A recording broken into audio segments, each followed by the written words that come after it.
Well, hey everybody. I see Charlie there, but no picture. He must be driving or something. Charlie, you're there? Something, something like that. I don't know.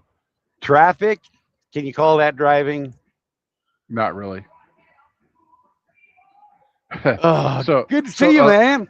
so we're not going to do commercials and stuff today because both Charlie and I are on our phones. My truck Right? is in the shops, and I forgot to grab my laptop before I left the truck. And Charlie's on the road. Charlie, you are OTR this week, right? Bro. Yes. First time in how long? Like 200 years? Oh my, yeah, like 300 years, I think. It's been something because I've actually had a real breakdown stuff, Uh with huh. trailers that I had to deal with, and so yeah, that's been fun. I mean, we can get into that a little bit, I'm sure. Oh, And so, for good your times. question before the show, Charlie, yes, I can see the chat. I cannot interact with the chat without connecting my own YouTube channel, which I Gotcha, tried to do, and then it kicked me out. And I'm like, nope, we got to do the show. So, gotcha. who was first? Craigio looks like he was first. No, we're Uh, giving it to Matt because Matt went and posted for me. oh, that's right. I So saw by him do by that thing. default, we're gonna disqualify Craigio. Look, I gave them both the opportunity to post, and Matt said he was doing it. So I'm just saying. Okay.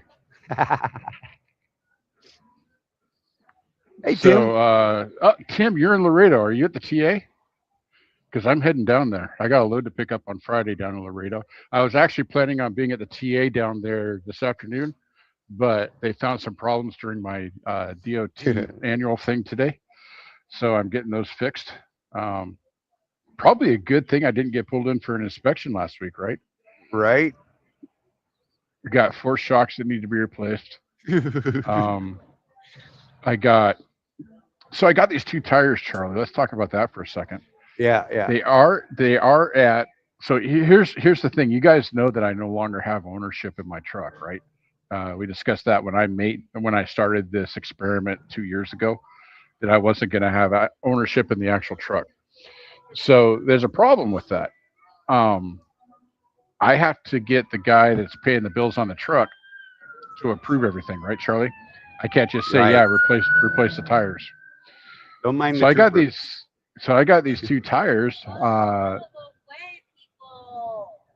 Axle two. Axle. Charlie, control your wife. Dude, I just did. She's yelling at So I people. This got. cop. We're okay. Wait, real quick. We're in construction, so super narrow lanes, and there's only two lanes, and nobody will let the cop through. Oh boy, I But hate all of that. us smart I people are moving. We got like a half shoulder, so the smart ones are moving over to the half shoulder to let him shoot the middle. Yeah, that's a good thing. Let the troopers through, guys. Your day will go so much Right? faster if you do. Ah, Um. So anyway, Axle two, driver's side, axle Charlie. two, driver's side. Um. Both tires, they're a little iffy. They got the river Right. wear going, Okay. and on the high side, they're at about 630 seconds. And on the low Oh. side of that river, they're at about 5 to 430 seconds. Okay. And so technically, that's legal. You're there. Not Um, the ideal tire that you want. um, but you and I both know that when you own the truck yourself, what would I do in that Right. situation? Right. And we You'd were run talking them till about they were at this. 130 seconds, right? No. Oh, no, my bad. First of all, I usually replaced all my drives at the same time, Charlie. Yeah. And I did regular alignment so that the wear was pretty even across all four axles. Um, and since my owner does not watch the show, I can talk about him a little bit here. One of the mistakes I see him making is he is choosing to spend money only when it's absolutely necessary. So as a result, I've got three different brands of tires on my drives. Again, not ideal, but not illegal, right, Charlie? On the drive axle. Did we lose Charlie? Maybe we lost Charlie. So I'm gonna. So if I There look we go. I'm wonky, back. it's because I'm looking at the chat, and when I'm looking at the chat, guys, I cannot see myself on the screen. So if you start looking up my nose hairs or something like that, Put it in That's the hot. chat, and I'll change my view. So what so here's a mistake, and I see guys making this even that own their trucks, Charlie. They try and nickel and dime the wrong way. Right. Instead of just replacing all 246, I always have to count them because I'm an idiot. 8 tires with the tires that you should have, the Michelins or the Bridgestones, right? Right. Right. Um, uh, so that you get that nice even wear, which is, and you got great rolling resistance and all that stuff that we talk about.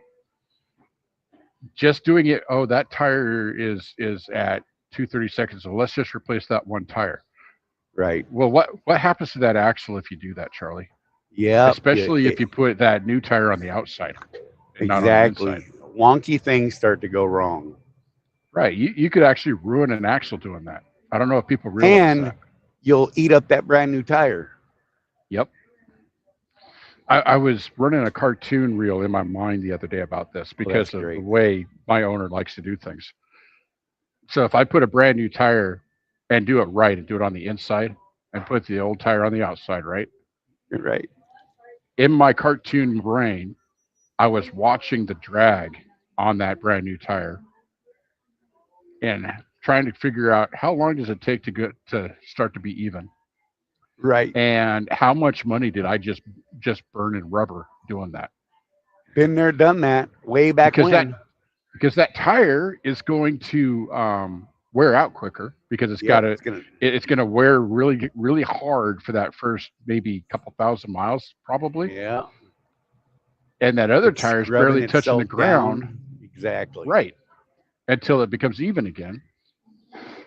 I Not to mention the extra heat because it's carrying the extra weight. right, right, exactly. Yeah. That Yeah. Tim Saber or Trucker with Tebow says Charlie probably made a wrong turn. That's why you clicked out, I did not and today, you're thankfully. and you're currently being arrested. Now that's possible. I mean, we're coming up on that trooper that I let through, but we'll see. Now we got to see Yeah, if people will let us get out of the yeah, way. yeah. You know what that was, Charlie? That trooper just wanted to get past you specifically, so he could read your license plate on the front of the truck and start the process of a ticket. Right. That's what that was. Tim Saber says he passed 2 massive wrecks in the previous 2 days. One west of Jackson, Tennessee, on Tuesday, where the trailer was on fire eastbound. Wow, that sucks. Jesus. So get this. The other There are on two big 30. trucks. One broke down in the right lane with his triangles out. 100 feet, 200 feet past him, there's another one with a container on the right shoulder. And then Mhm. 100 feet past him is another truck on the shoulder with triangles out blocking the right lane, but he's on the shoulder. Mhm. Sorry, that was a lot. And this guy Yeah. did not put his triangles upright, by the way. Oh, we were talking triangles the other day because I saw that one dude that just had all three across his DOT bumper, Yeah. right? Like 5 feet away from his DOT bumper. And it was a straight line from left to right. Jesus. I don't know what these people are doing. This is I one of the saw most I, ridiculous things ever. I saw one yesterday, and you know how you're supposed to make it look like a merge lane? Yeah. Like the further you go out, the closer to the side of the road you're supposed to be, right? So Dude, it's this supposed to last make it look guy, like a merge lane. This guy did it the opposite. this guy's got him beat, Jeff. Ready? Mm. This guy put one triangle on the fog line. He's on the shoulder. He put one on the fog line, one in the middle of the right lane, and one towards the zipper, What? about 50 feet apart each.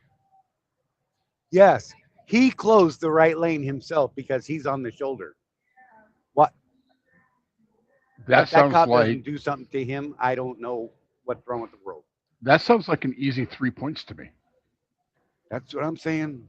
3 triangles dead in the street. Rosie wants to go back and kick him.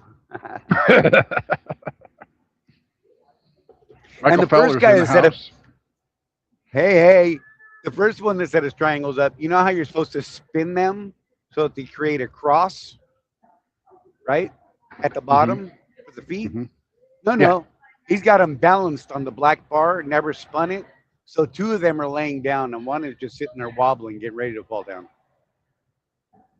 He's Yeah, the one Trucker that the Tim. trooper is at right now. Yeah, Tim. Wait, I thought the trailer lanes were set up like a merge lane, but the one closest to the trailer is closest to the road. That is correct. I Yes. saw a dude yesterday that had it backwards. So literally, if you followed his triangles, you were going to smack right in the back of his trailer. Yeah, he was guiding you into the runway, Yep, yep. That sounds like an insurance scam to me. But right? Sorry about that. That was a lot all of a sudden. And now the road's wide open again. Figure that. yeah, so I had to go through Austin and San Antonio yesterday. Oh, great. Well, so at Panther, there's two types of loads. There's the expedited that I get full rate, full surcharge, everything's paid for and everything, right? Mm-hmm. And then I have the spot market freight that I do, which it's like CH Robbins, TQL, whoever, Right. and the rate is what it is. No Right. extras. So there is that toll road that you can use to get from Waco all the way down to San Antonio Yes. without having to go through Austin. Yes. But I was already only getting like a buck 60 a mile on this last one, Yeah. and I'm like, I don't want to pay that toll, bro. So I Right. just went for it. I started off my day an hour and a half ahead of schedule, and I got there right on time. Wow. And the HEB, which by the way, for those of you guys that don't know, HEB is a big gas station and grocery And store grocery here in store, yeah. Texas throughout the South, right? HEB, the actual name of the company is HE Butts Grocers. HE Butts, Butts. Butts. And I just think that's funny because I'm 12 years old. Right? Exactly. If you don't think that's funny, you're too old. That's right. That's right. So Charlie, So this is your first week OTR. yeah, yeah. On the Um, percentage board, you're on percentage. How are your rates yeah. looking this week? Pretty good, honestly. So we left out of the house. I haven't figured out all of my real numbers yet. Okay, so I'm going to give you some general numbers, and then give you the what I believe my deadhead was, and if anyone feels like trying to do the math, have at it. Um, Nope. yeah, right. It's not math day for me at all. Um, we left the house. I had to go up to Ocala, Hmm. 40 miles from the house to there, to find a trailer at Chewy. So we grabbed a trailer, no big deal. Um, then it was 106 miles or 116 miles to my first customer. So Hmm. now we're up to what? Like, well, let's call it 150 miles. Right. Uh, Non-paid. so 100 unpaid, correct, not paid. Right. But then from there, I had a load up to Hey now, uh, Sage. hey now, Opelika, right? Hmm. And that one pay, babe? It paid 688. The miles that were dispatched on it were how many? Do you know? Is it on that one? We didn't write it on that one, but I think it's like 200 and something miles. Hmm. So on the dispatch miles and rate, it was right in that $3 a mile rate. Hmm. Uh, not unable to do the math. I will correct this when I get home and have some time, and I'll put out the solid numbers for it all. So we dropped that one, and then we headed. We actually ended up staying in Opelika overnight. Early the next morning, we drove from Opelika to Birmingham, so 100 and something miles, That's empty. like what 130 or something like that. Yeah, and that was deadhead, so my cost. But then I ran a load from Birmingham to Opelika that was like 6,000 pounds. No, Birmingham to Bessemer, Alabama, 6,000 pounds, like 30 miles. And what'd that pay?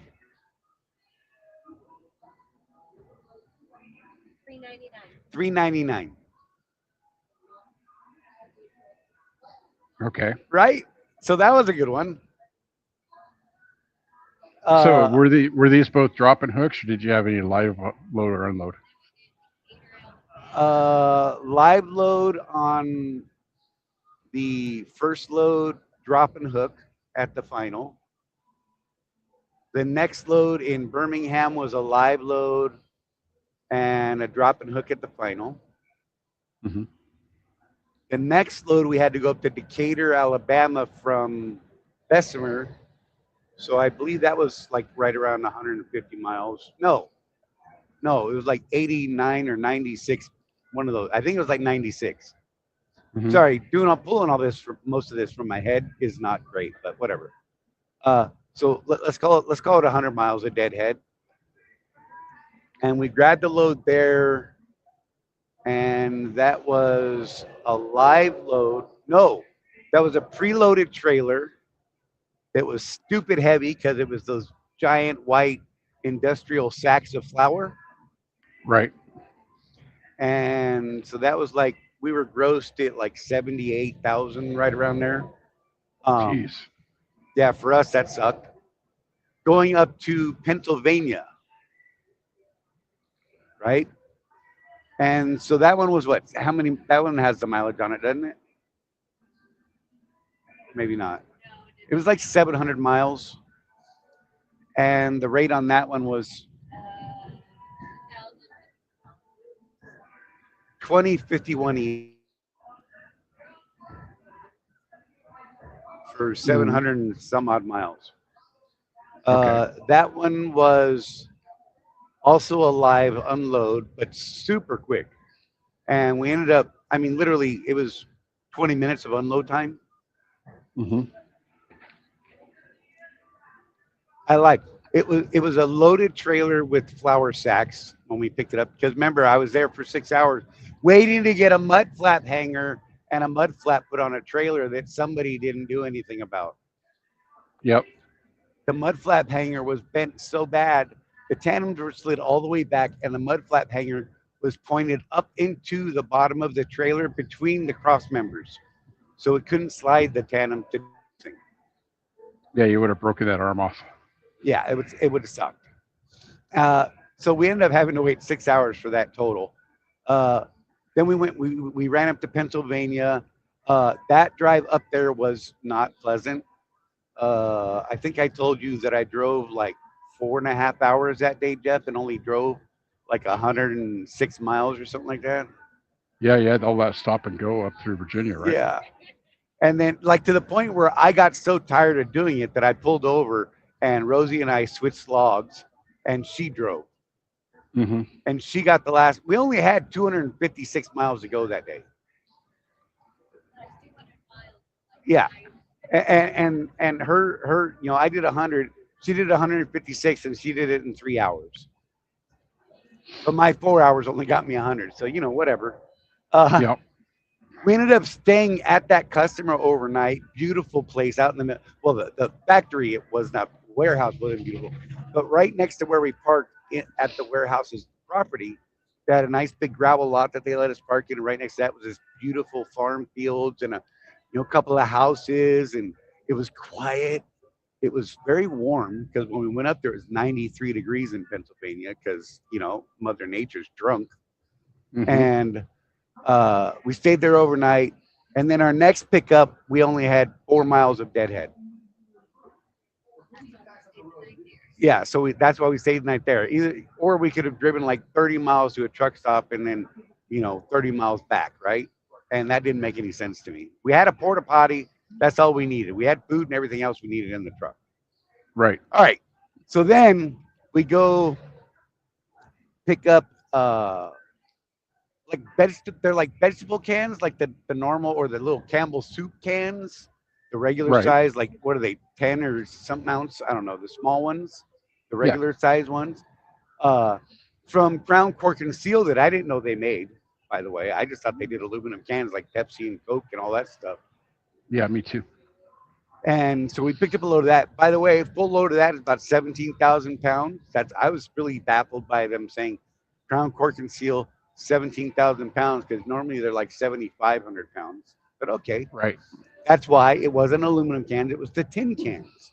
So that was cool. I actually got one now as my new pen holder in the truck because my old Seven Nice. Up can was destroyed finally after multiple years, and well, just happened to be one sitting on the ground outside the dock. So I got me a brand new can that's never been sealed. Anyhow, uh, picked that load up. That was a live load. That was a bit of a thing because that crown cork and seal was tiny, tiny, tiny. And when we got there was already like 8 trucks in line. And the guy tells me, "Who you drive for?" I say, "Swift." He's like, "You ain't got an appointment." I was like, okay. So, what is it Which you I need, thought was weird because I used to do a lot of Crown Cork and right? Seal out of Worland, going down to Salt Yeah, Lake, L.A., Sacramento, places like that, and never had an appointment. It was all first come first serve. right. And so, I was a little baffled by it, but whatever. I don't, I'm supposed to be there at 11. I was there at 10. Uh, he's like, "What's your pickup number?" I gave it to him. He knows the pickup number. It's fine. It's a real load. I Hmm. know where it's going, all that kind of stuff, right? He's like, "All right, you're just gonna have to go park out there until well, we find a. We'll try and squeeze you in sometime today." I'm like, "Oh man, okay, whatever, no biggie, right?" Trying to stay positive. We go out there. We made friends with the yard guy. He was hella cool. We had fun. A couple other drivers messing around. We were having fun, laughing at the people that couldn't figure out what to do. The big Hmm. sign that says "Form 2 lines," Right. and as And there's two everybody's in one line. lines, yeah. Well, no, even better, they're bypassing the 2 lanes and thinking that they're just going to slide right in, and then have to back out the entire driveway because that was fun. To get back in line. Yeah. So then we did finally get loaded. They got us in a dock at 11:30. I think we were out of there like just before 1 or right around 1. And we brought that down into South Carolina. Can't remember the town. Effingham, South Carolina. Didn't know there was such a thing. Now that facility Effingham. was like almost new, Oh, and nice. holy crap difference from the other Crown Cork and Seal that we left from. This was a Hmm. Crown place as well, and this one had nobody waiting, modern doors with dock locks and the whole 9 yards and lights and everything, right? Right. And beautiful parking lot to pull in, pull up, back up, do all your stuff you had to do. Uh, and made that delivery. I think that took us 20 minutes this morning, Nice. right? Then while we were working on that, we had set up another load picking up down in Ridgefield, South Carolina, at the Walmart import DC, Hmm. going down to Davenport, Florida. Oh, and that cork and seal load, what'd that one pay? Sorry, I waited for her to put everything down.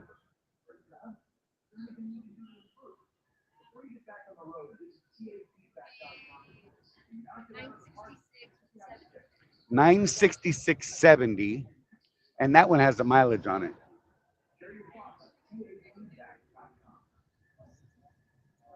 I don't know. It was only like 400 and something miles or something like that, 300 miles or something. I can't remember. Like I said, I'll do a real report when I get to the house and I can sit down and actually run numbers for real. So you haven't had to take anything below $2 a mile yet, though, right? Oh no, no, no, no, no, no, no. Okay, because Even that's one of the right. things that we're seeing in the various groups, including our own, is well, without the surcharge. Well, okay, so this week's surcharge is what, 71, 72 cents plus your dollar 15. That's $1.78, about $1.87, and you're hauling Yeah, freight something like for that. more than $2. So you're Yes, ahead of the game. yes. You're way ahead of the game. So my last few weeks at Target, I had told you this, but my last few weeks at Target, I was I was grossing between 202 and 206, I think it was, maybe 209 one week, a And that was with mile with all all of your that my, was all your stop pay and everything. yeah, that was, surcharge, accessorial pay, the whole 9 yards, which is pretty damn good, honestly, if you think about it. Hmm.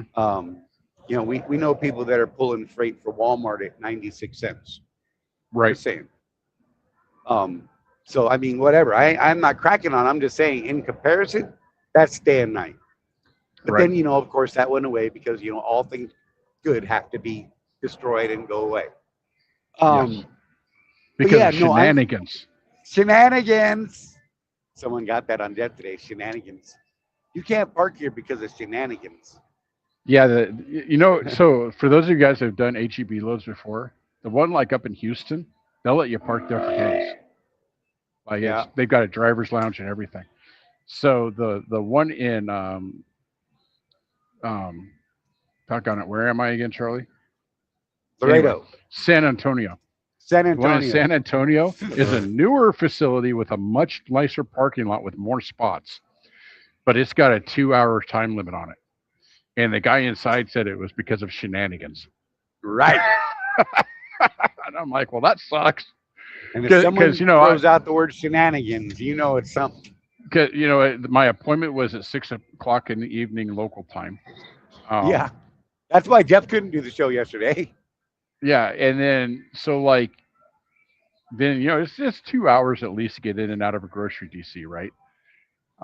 HEB is one of the better ones though. I got to tell you, I don't think Right. I've ever done HEB and been out of there in over 3 hours. Right. And they always direct bill the broker for the lumper fee Lumpers. Yep. Yep. because it's not that whatchamacallums, those nasty guys that everybody Right. hates. Right. It's all in house, so they just bill the broker. Um, uh, sorry, I'm getting text from my son and I'm on my phone. Um, That's good. so because of shenanigans though, and so I Right. get out of there at about 9 o'clock local time, and in San Antonio there is a Petro and a TA, and I ended up at the TA because I was gonna go to the Petro because I kind of like Petros. I prefer to stay at Right. Petros. No rhyme or reason. TAs and Petros are about the same, really, but I just like Petro. Right. Right. But so it's so late at night as I'm going to the Petro because of the crazy, weird routes you have to Right. take in Texas around cities. Oh, there's a TA right here. Well, we better stop and see if there's parking. Yeah. Yeah. So I end up parking in, I'm going to call it the bottom 40, not the back 40, Charlie, because it's on a hill. Right. In the back, Right. in the bottom 40 of this Oh TA, I God. find a spot and I'm like, okay, we're going to take this spot. But I kid you not, man, it was uphill, and I mean uphill, to get to the bathroom last night. Burning calves. My quads, my calves, Oh, that's freaking. great. You know what I should have done in hindsight, because going downhill back to the truck wasn't so bad, but that uphill hike, I should have just Right. ordered a shower because I was drenched by the time I got up there. Yep. Yep. And then I checked into the shop, and it's a good thing I did because I checked in last night at 9:30, and they said, "Well, we probably won't get to you until 10, but we need you to reserve your spot." Okay. Right. They finally got me in at 12:30 today Oh God. because TA, Yeah. Yeah. because they always have a couple guys call out. Right. And this is, I don't know, you're going to find this It's out, everywhere. Charlie, in your OTR new career. Right. TAs for some reason just have a really Yes. really bad staff problem. Yes. Like people call out and they don't fire them because they can't get anybody else to Right. take that job anyway. And so these guys, I think they get that in their head. Oh, they're not going to fire me anyway. Fuck it, I'm sick, Exactly. right? you know. So, and this is nationwide, man. Right. It's nationwide. Not so much of the Petros. So I'm kind of wondering why is that? It's kind of weird, right? Yeah. I don't know, man. But anyway, I It's wanted to talk a little crazy. bit tonight too because so I missed some stuff on my pre-trips, guys. I'm going to admit that right now, and I'm going to bring Hey, something up. I'm gonna bring you back to that. Let me finish the Okay. loads real quick. Oh, So okay. yeah, Fuck yeah. I still freaking had the Charlie loads booked business. from Ridgefield to Davenport, right? And that was paying Hmm. 302 a mile. Hadn't calculated in the deadhead, which was roughly 96 miles. Hmm. Uh, but it was 302 a mile. Really simple load. Had to be picked up by midnight tonight. No big deal. And delivered anytime after that in the next couple of days, right? So it Right. was like 300 and some odd miles. They came out to like 302 a mile. And on our way to go pick up, of course, I get a pre-plan set. I'm like, what the hell is that? And then Rosie opened up the messages and it says, hey, would you mind switching your load for this load? And they're both coming out of Ridgefield, but that, they wanted me to take one that was going to Tennessee, Hmm. Midland, I think it is, Midland, Tennessee, to a Walmart DC up there. And they said it's so they can get another driver home. I was getting ready to Okay. say no until I Hmm. read trying to get another driver home. Right. And then my reply was simply the word yes. And then I committed to the load. I thought, Hmm. whatever, good karma, right? I feel for people. I get it. Yeah. I could go home or I don't have to go home yet. I'm planning on being home by Monday. That's my goal. Right. Um, so we ended up swapping those loads out, and then when I did the math, this load came out to like 312, I think. Nice. So yeah, better run, slightly shorter miles, but better revenue overall, That's like instant karma, man. right? And then uh, they sent me a pre-plan while we were, on our way to pick this one up, going from somewhere else in Tennessee. It was like 80 miles away, 90 miles away. I seem to have this like 90-mile deadhead thing going on pretty good though, Hmm. which I'd like to get a better handle on, but whatever. Well, if you look at when you do your math, when you get home and you actually do your Right, spreadsheet, figure out what your deadhead percentage is, and you want to keep that right, as low as possible, for sure. right. Especially now. I mean, the old rule was since we were getting paid, what was it, 85 cents a mile for deadhead? Right. Try to keep it below 10%. I'm thinking Yeah, maybe I would have closer ran to at 85 5%. cents a mile, 90%. I don't care. I was still making money. I know everybody thinks I'm full of it, but I did the math one day for you. I'll go back and find it. You'll see.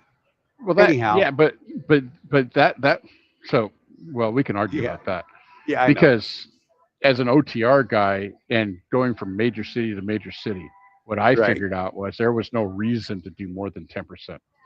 right. Oh, no, I You know, get if, it. if I'm in if I'm in Dallas and they're deadheading me 10%, screw you, man.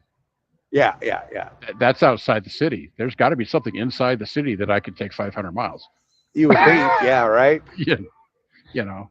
So So, anyway, all right. So I'm stuck in this 90-mile deadhead thing. But anyhow, it's a 227-mile load, I think is what it was, right around that, for tomorrow. And in fact, it picks up at 11 o'clock tomorrow. It's a medical load, high value security, blah, blah. Can't stop for 200 miles. Oh, it's 217 miles. And mhm. I'm like, so, yeah, I pick it up and I'm not allowed to stop till I deliver. Gotcha. Okay. Down to LaGrange, uh, Georgia, at another Walmart DC, Nice. and it's paying 800 and some odd dollars. I can't remember exactly what Hmm. for 217 miles. So yeah, just saying, good one.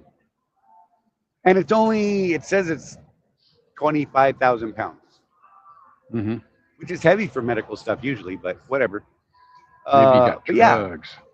yeah, baby. Going to the WalMarts, it's probably like Sudafed. uh, Tweakers are going to be following me. Oh God. Oh no. Anyhow, but yeah, so that's where I'm at, and I'm expecting to look for something in Georgia tomorrow sometime maybe to see if I can get one down to the house because, like I said, I want to be home by Monday. And Rosie wants to say something. Oh yeah, we stayed at south of the border at Pedro's truck stop last night. Oh, did you? I passed by Yeah, that yeah. place a lot. I've never stopped. So to park there, you simply have to buy something. You have to spend money in the store and get a Not receipt and keep the receipt as proof.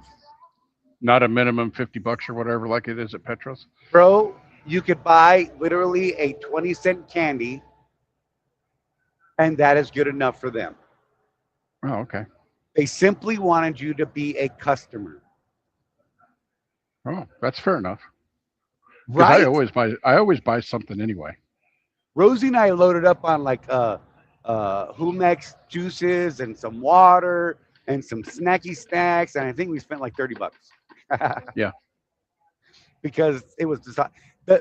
And the girl that was there closes at 11, and she was back this morning at 6 o'clock.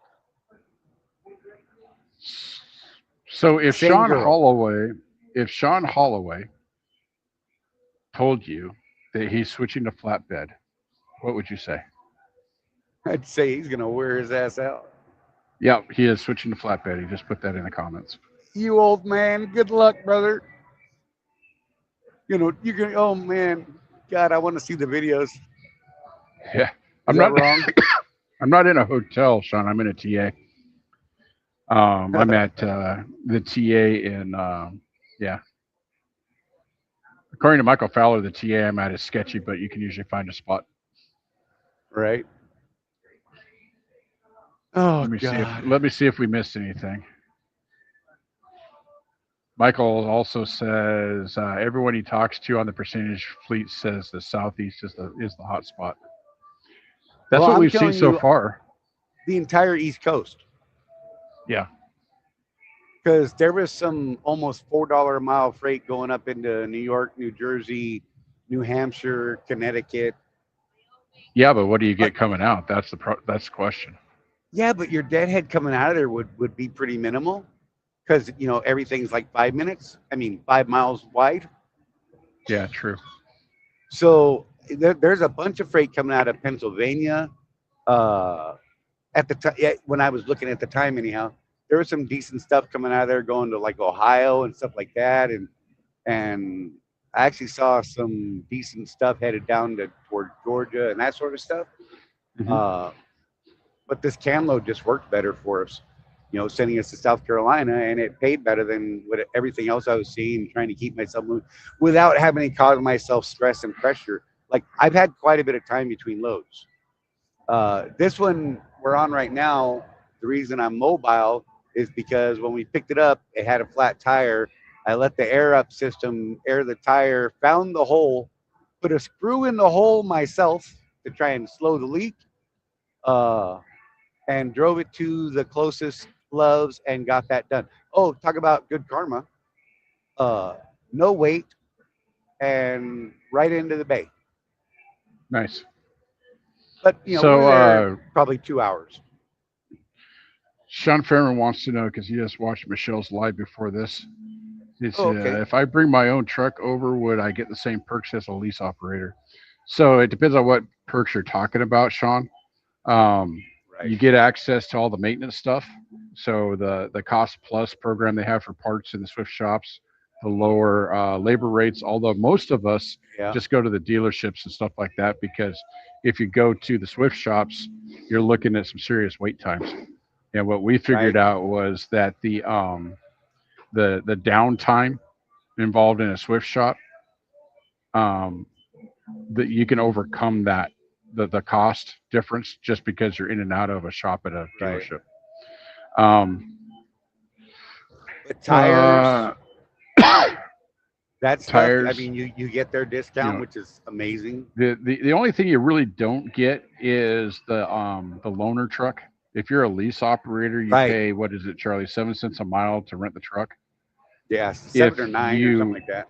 Yeah, if you're on a truck that's not owned by IEL, so either you bought the truck out or you brought your own with you, the cost to rent a truck, I believe, is the lease It's the normal weekly rate. Yes. Yeah. So like on Charlie's truck, what's yours? Like 6 something. Yeah. So it's whatever the current lease fit rate is. But the good news is they have them. You don't have to go to like Penske or something and pay that. Yeah. Well, sometimes insane. they do. I mean, we've actually seen them have a shortage in the last few months. Yeah. We were like, I couldn't get one. Yeah. So I've got my opinion about that though, Charlie. Yeah, I do too. I mean, can you afford it? Can you buy an airline ticket to go pick up a truck in Greer? Right. And get moving? Right. One way on Spirit Airlines from coast to coast is only like $300. Won't cost you nothing on Spirit now because they don't exist. Well, okay, right. You got me there. But you know what I mean. The discount airlines, you don't get peanuts, right. But whatever, it's cheap.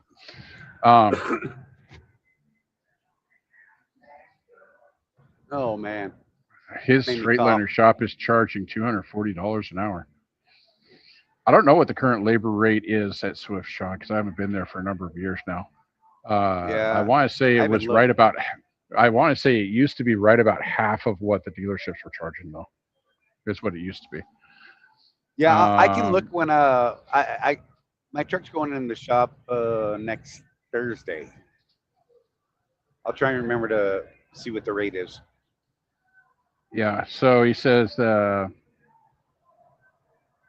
Money Lane, where he's at Orangeland, is PA to Ohio and Michigan back and forth. Average fuel cost is 5.35 a gallon. Are you using a Are you using a discount card like the ES Advantage fuel card? Um, Charlie, I was stuck in an area there. I think I told you about this.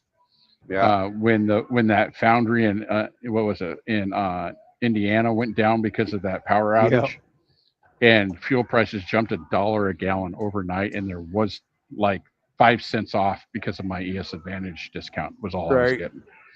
So I had no choice. I was bingo fuel. I put 100 gallons in Yeah. at $6 a gallon, dude, to Yeah, get that's me out of that insane. Northeast area. And I was talking to the guy that owns the truck because he takes.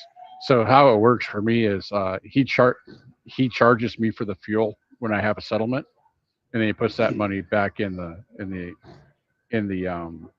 Right. ES card for me. I don't manage that at all. Uh, so I had this like $600 fuel bill for 100 gallons, right? And it threw me out of it threw my card out of balance. Right. Like there wasn't enough money in there for the rest of the week. So That's funny. this poor guy had to dip into his own pocket for me and his this other truck that he owns both to put a couple $1,000s on the card for us so that we could get fuel out of his own pocket. I mean, he That is the recouped it. cost of ownership. He recouped it obviously Right. because he charges for the fuel later. But yeah, poor guy. I'm like, well, I Right. mean, it's either this or we don't work, man. Right. I mean, it's pretty clear options. You know what I mean? Yeah, yeah. Well, and that's like when I was at Swift, I had the ES card, I had Comdata, I had a debit card that I had linked to what was it that app, um, that that diesel app, Fuel book. Fuelbook, that I had linked to Yeah. Fuelbook. So I had three different ways that I could buy fuel. And there were times, and Charlie, you and I have talked about this, Yeah.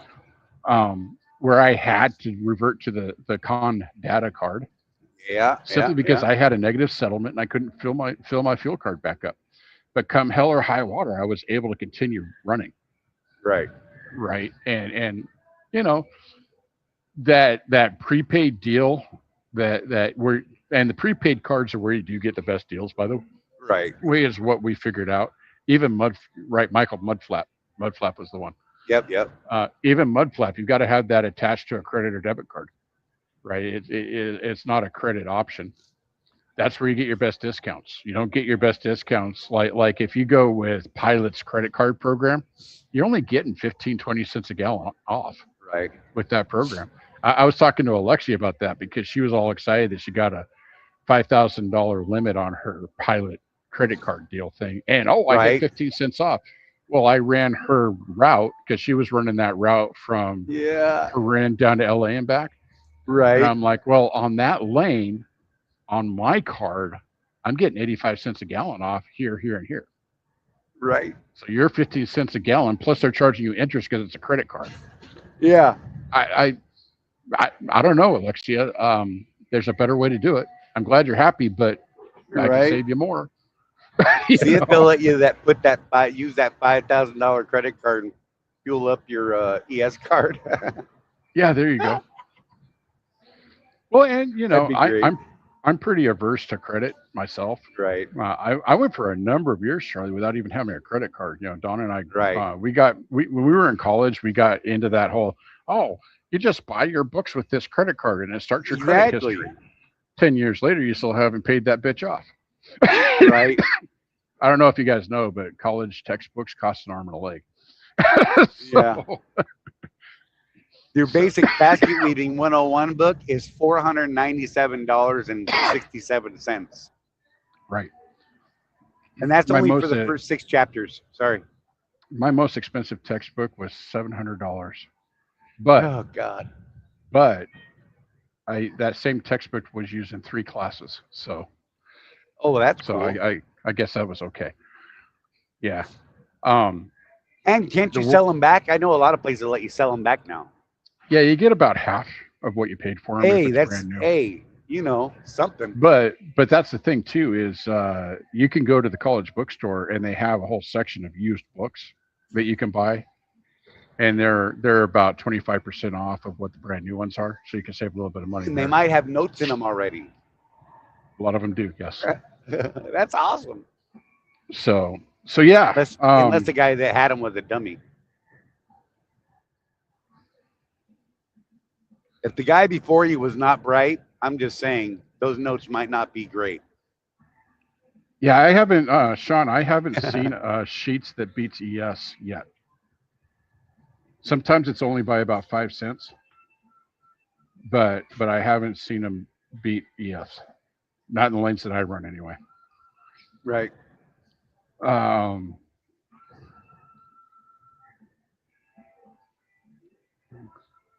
yeah, Craig, you can save money on com data using QT sheets and racetrack. Yep, that's true. Yep. But it's not as much. I'm telling you, it's not as much. So you know, But there is a it convenience to that for the Swift guys. there is that it's kind of like, so we have a guy that's been on and off Seabright Insurance, what, 3 or 4 times now, Charlie, Right. Right. your buddy. Yeah. Yeah. Craig's buddy, actually. Craig loves this guy. um, and it's because he keeps on not managing his money so he can actually pay his insurance bill at the Right. end of the month. And here's how crazy this is, folks. So if you're on Swift Insurance, and this is just an example, I can't tell you what like Schneider or any of those guys charge their owner operators for their in-house insurance.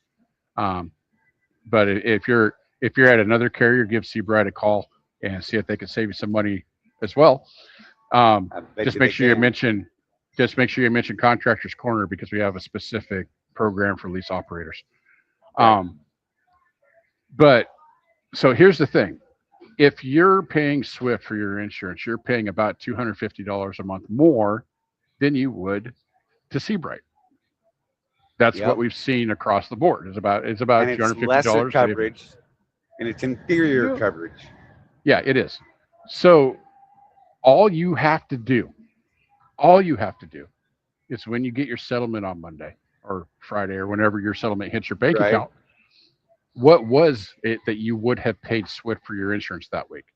Slide that Right. over into a savings account. Just slide it over. Pretend it doesn't exist. And then at the You end of know the what? month, you know what you get to Set up do? an auto transfer. Yeah. You know what you get to do at the end of the month? You get to stroke a check for your Seabright insurance, and you have $250 left over. Right. Not rocket science, folks. Not rocket science. But time and time again, I think, Charlie, it's because people, if it doesn't, if it's there, they spend it. Right. Look, I, They're not I think I'm they're guilty, not terribly guilty of that. they're not thinking ahead even to Right. next week, let alone next month. And it's like I've always told people, the way I evaluate my businesses is how profitable was it for the week, for sure, because I need to eat that week. But what I really focus on is the month, the quarter, and the year. Right. Because I can have a whole lot of bad weeks, Charlie, in trucking. Yeah. But if my year is above Yeah. a Yeah. certain dollar amount, and that dollar amount pays all my bills, Exactly. and there's something left over, then I've had a profitable year. I'm happy. Yep.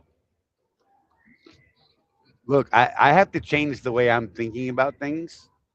Because coming off that Target stuff was pretty steady for the money, what I was doing, right? Uh huh. And I didn't have to plan anything really. I didn't have to worry about it. I just knew that it was going to be this on Monday, and whatever. Mm-hmm. I'm going to Now I lose you need for a second. okay. Now I need. I'm in a little bit of a valley. Now I need to think about where I'm going, what's at the other end, right? So that I can plan accordingly and not get sucked into a dead zone. So having to watch where I'm going into versus, how do I get out of there, is really changing the way that I'm doing things. I do need to start planning a little bit better for myself, because I'm not a worry about tomorrow. I'm like living today, man. Damn tomorrow, I don't know if I'm gonna have it. So, but with this operation, I need to be able to think about tomorrow, 3 days from now, next week. Hmm. Yeah. So I got to actually change my thinking. Yeah. Well, we talked about that. Going back OTR, especially on a different contract, Right. there's going to be some learning curve here for you. Right. James One thing I Vaughn's going can to say. Walmart full time in New Mexico, by the way. Oh, good luck. Have fun. Don't die. Yeah, exactly. Don't die. Great movie, by the way. Um. That is a freaking awesome movie. I liked that movie. hmm Um. I was gonna say something and that threw me off. Uh. What the hell was I gonna say, Jeff? You have any We were idea what I talking was about saying? we were talking about your mind shift change. Oh yeah, yeah, yeah. I don't know where I was going though. It's Mm. like I'm Off the got deep hit in end, the head maybe. just now. It's really hot. Mm. So, people, you need to be hydrating because if your pee is very dark, that's not good. Just so you know, I've had to pound multiple Jumexes, and I started producing real normal urine. You're welcome. Thank you for sharing. Because I wasn't for the last day and a half. It was like not okay. I'm like, that's like dead. I'm just saying. Yeah, Michael Um, Fowler brings something up that's interesting that you did the other broker fleet, that command thing. So you yeah, got yeah, kind of got the hang of how all this works. I'll be yeah, a interested little to bit. see Yeah, what your I'll be interested to see what your opinion is right. with the this market percentage contract Well, as of right now, I can tell you I versus like this better than that. better than command. Yeah, Okay. because it's I have 50 options Hmm. at times, right? It's not just calling your guy and hoping he's got something. Right. And he can see the rates, but I cannot. I just take him at his word. Right. There's quite a bit of trust there between me and my guy. And I mean, there were some guys that I found out were not trustworthy. Everything I learned about my guy, he was top notch, man, above board on everything that he could be, and told me when he had to screw me over. Hmm. Right? I mean, literally, he's like, "Bro, I got nothing. There's nothing, but there's nothing Yeah. coming out of there. So I mean, if you can get something from Swift, do it." But I'm like, "Yeah, I can't. They ain't got nothing either. So I'll take it, and maybe I Yeah. I take a got. small hit on that." Yeah. I ended up bumping this last run, the run from Connecticut down to San Antonio. Right? Got it bumped by what was it, $200 just for asking. Yeah. Right? It's still, it's a CH Robbins load, so they don't pay that well. Like what I've learned so far from working the way I work now, Charlie. If I Yeah. was an independent operator with my own authority, Right. I think that what's that other group, the one we don't necessarily like that Jenny Yeah. used to be a Yeah. part of, Yeah. Yeah. Yeah. Yeah. those guys, they're really anti CH Robbins and TQL and those guys, Right. and I can kind of see why because it really is cheap freight. Right. Like if I had the overhead of an authority, there's no way I would haul for them, dude. Right. No way. Not unless what I'm seeing is, obviously Panthers got to take their cut. But again, my contact at Panther, I trust him, and he's telling me, we're only making $50 or $100 off of this load already, Right. man. And I'm like, well, okay.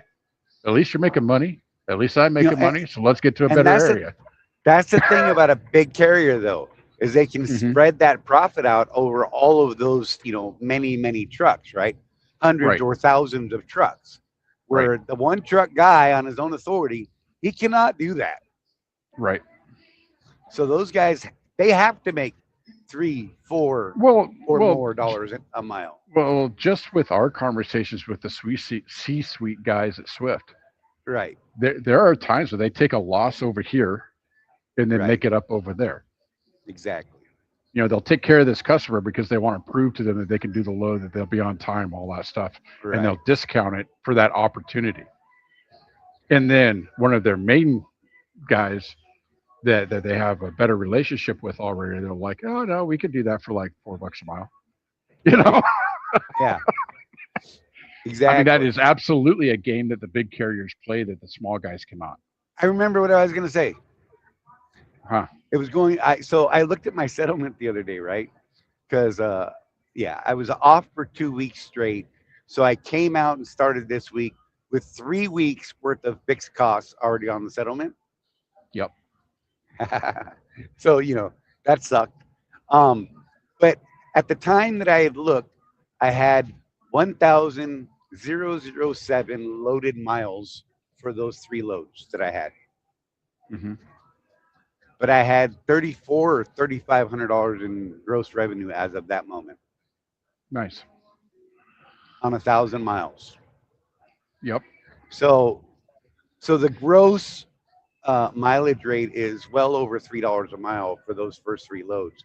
I think when I come out, I think when it's all said and done, it's going to be pretty good. Hmm. I'm excited to find out what the numbers are. I really just haven't had the brain power and all that to try and sit down and figure it all out. I think I'm going to actually write a new app, Jeff. This is giving me a new app idea. Uh, Yeah. no spreadsheet. I don't want to do Hey, spreadsheet. I'm going to build an app. did you put the link up for guys to join the show by any chance? Yeah, I did. Um, Sage, are you still in there? You were in here a while ago. We've got a question that you can answer. Hey Mike now, Henderson wants to Sage. know, how much do you think the Supreme Court ruling on brokers will affect Swift? Brokers' insurance rates are going to skyrocket. So I'd like to see what Sage would say about that, especially his insurance maybe going up. I Right? think it's going to depend though, because I think that the carriers and the brokers are going to have to be more selective on who they choose to haul their freight. I think they're going to be looking at safer scores a little more. Yeah, Does that sound about right, Charlie? I think so. Um, and I think that if you talk like Sage this, is maybe there. you don't get. Maybe if you talk Oh like my this, God. we look at you twice. Yes, Right? because let's be real. Everybody's up on the Indians and those guys, but when you look at the overall scam factor, I mean, seriously, it is a certain demographic that keeps getting caught doing that shit. The what do they call them? The ghost carriers or whatever, Yeah, phantom right, carriers, right. whatever they call them. Yeah, yeah. Hey, Sage, Super if you're egos. out there or if someone has hookup on Sage real quick, tell him we have a question for Yeah. him. Um, but I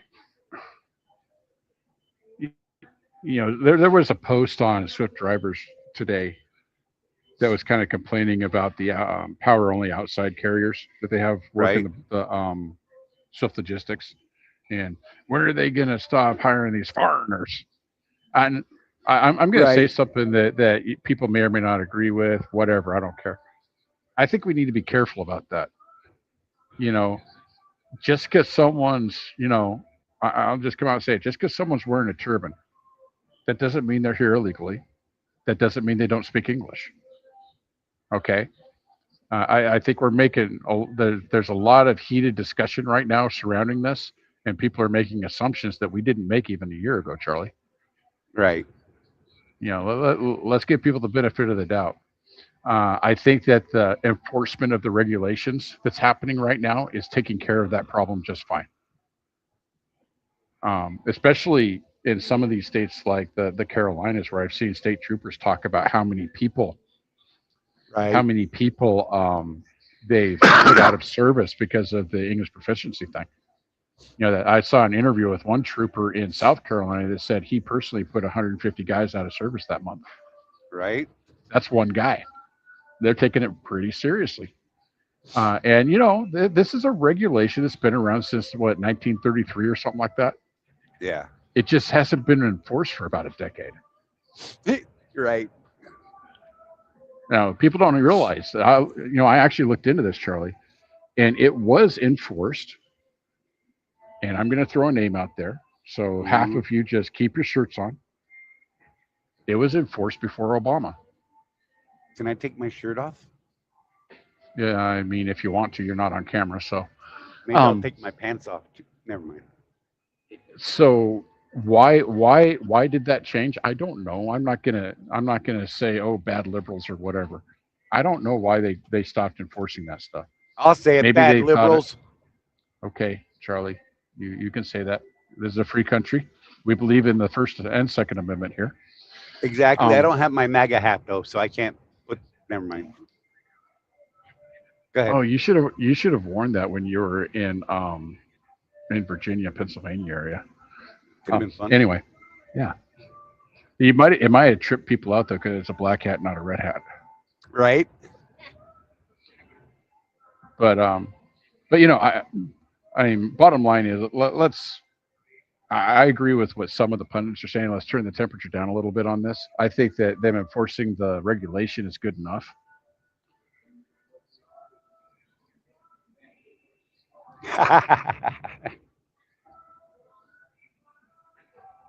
Okay. Couldn't resist. Shush. Yeah, James Vaughn wears a turban and he's pasty. That guy. Pasty, pasty. Yep. But I mean, I don't know about you. Not so much anymore, Charlie. But I used to actually talk to people out here on the road quite a bit. Mm-hmm. Right. And most of these people that people are saying, oh, Durka Durka, this, that, and the other thing. When Oh I my talk God. to those people, just normal, regular guys, man. Right. Just Yeah. regular guys Out here making money for doing the family. out here making money. A lot of them have these Yeah. older trucks, but you talk to them and they're like, "Yes, I paid $10,000 for this, Right. and I anticipate it'll last me a year, maybe two, and then I'll buy another one." Right. Right. And here I Me and am my in my brother do the hundred, work on it. You know. and here I am in my $180,000 truck, you know, Right. doing the same damn job. But yeah, Exactly. I don't know. Michael Fowler It's says all pretty crazy. DOT is also aware of the drivers who have dispatchers in foreign countries that reset logs so the drivers can drive more. Yep. Yeah.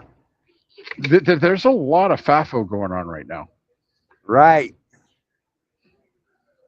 We like FAFO. Yeah. I mean, from my perspective, one of the reasons why I like them doing the enhanced enforcement on this stuff is I've seen companies like Super Ego that tend to underbid stuff and things like that hurt my business. Right.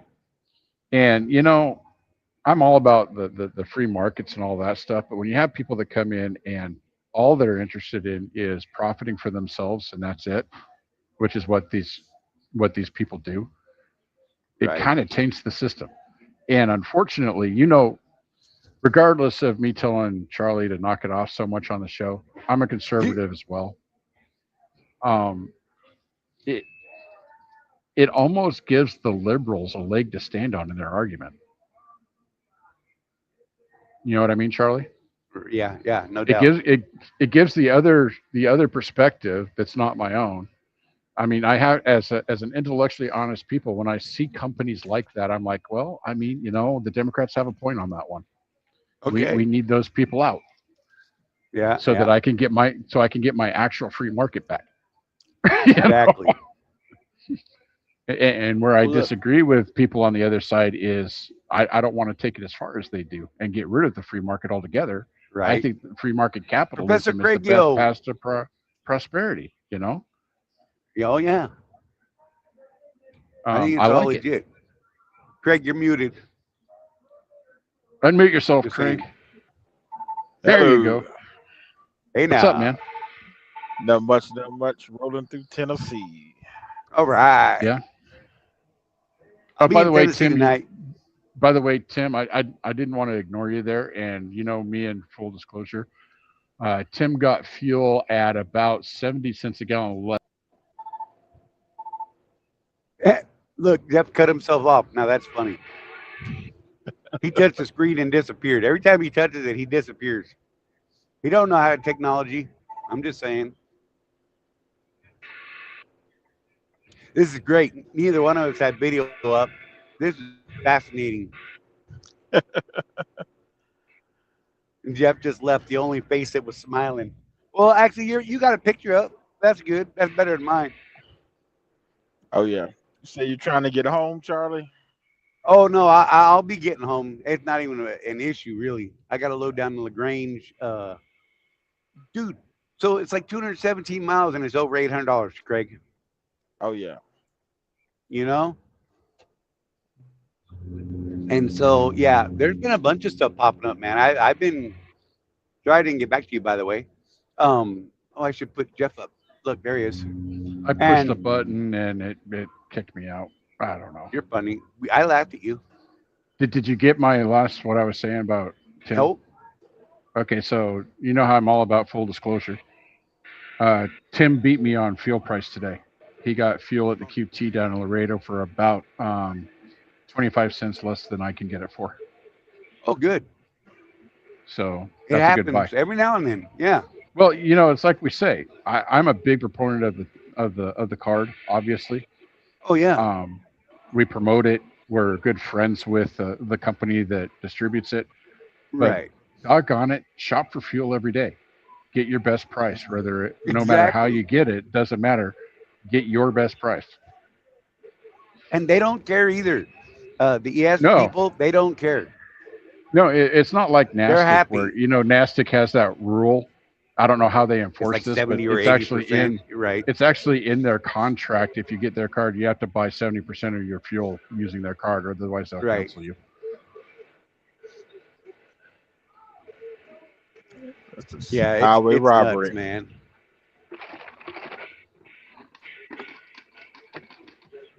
So what I miss? What's going on? Uh, God, You we were talked saying about so something much. I about don't even know. you're talking about Oh. something about $800 or something. Oh, yeah. That was the load down to from Tennessee into Lagrange. That med load. Uh, how are you doing, Craig? What you seeing out there, man? Because I know you've been probably killing it. Oh yeah, doing pretty good. I dropped in Ohio this morning. Came out of upstate New York. Yeah. Everybody says there's no freight. I actually took a load up from South Carolina out of Columbia to Johnstown, New York. Yeah. That was 22:39:30 on 828 miles. Yep. Then I took a load of cans over the Budweiser, and that was 560 on 146 miles. Nice. Then I went over to Pactive and took a load over to Sam's DC in Ohio from New York. That was 770 on 304 miles. Right. You know, wasn't too Yeah. bad. And now I'm heading down to Georgia with a Home Depot load going to Lake Park. Load paying 1816.75 on 842 miles. Right. Yeah. There's a ton of really good freight. So I don't know how much Craig wants to share the secrets and things like that, nor do I know how much I want to share. But let's just say you should be looking at the load board like all day long.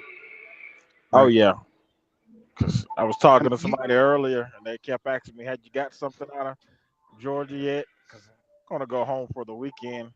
Well, no, I'm still waiting. Got my right. I know what pops up out of a certain area, and Exactly.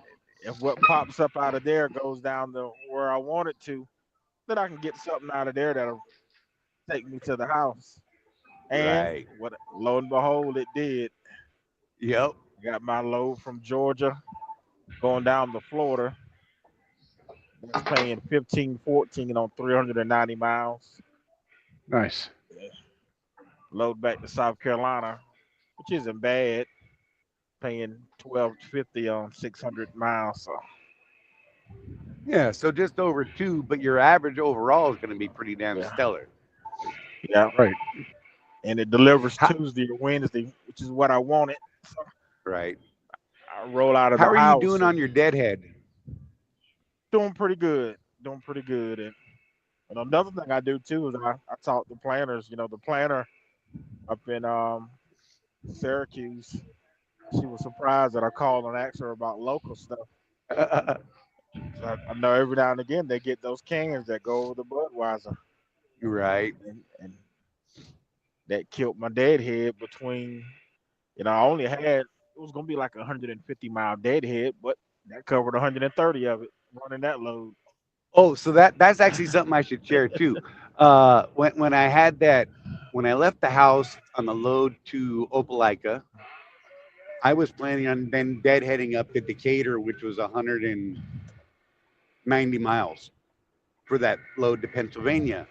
Craig's like, "Hey, dummy, check out this load," and it was that little 300 and some odd 399, like 30 miles in the middle. He's like, "Grab that, stupid." I'm like, "Oh yeah, that's a good one." So yeah, good on you for that one, Craig. Because that one, I mean, good lord, that was literally an extra $400 for nothing. Yeah, covers your fuel and your deadhead. Yeah, Right. you know, Yeah, and that's and one of the and, things I and try to do is piece things that I've been good at, piecing the loads together. You know. right. Look, Craig. I think there's a business opportunity here. Oh, yeah.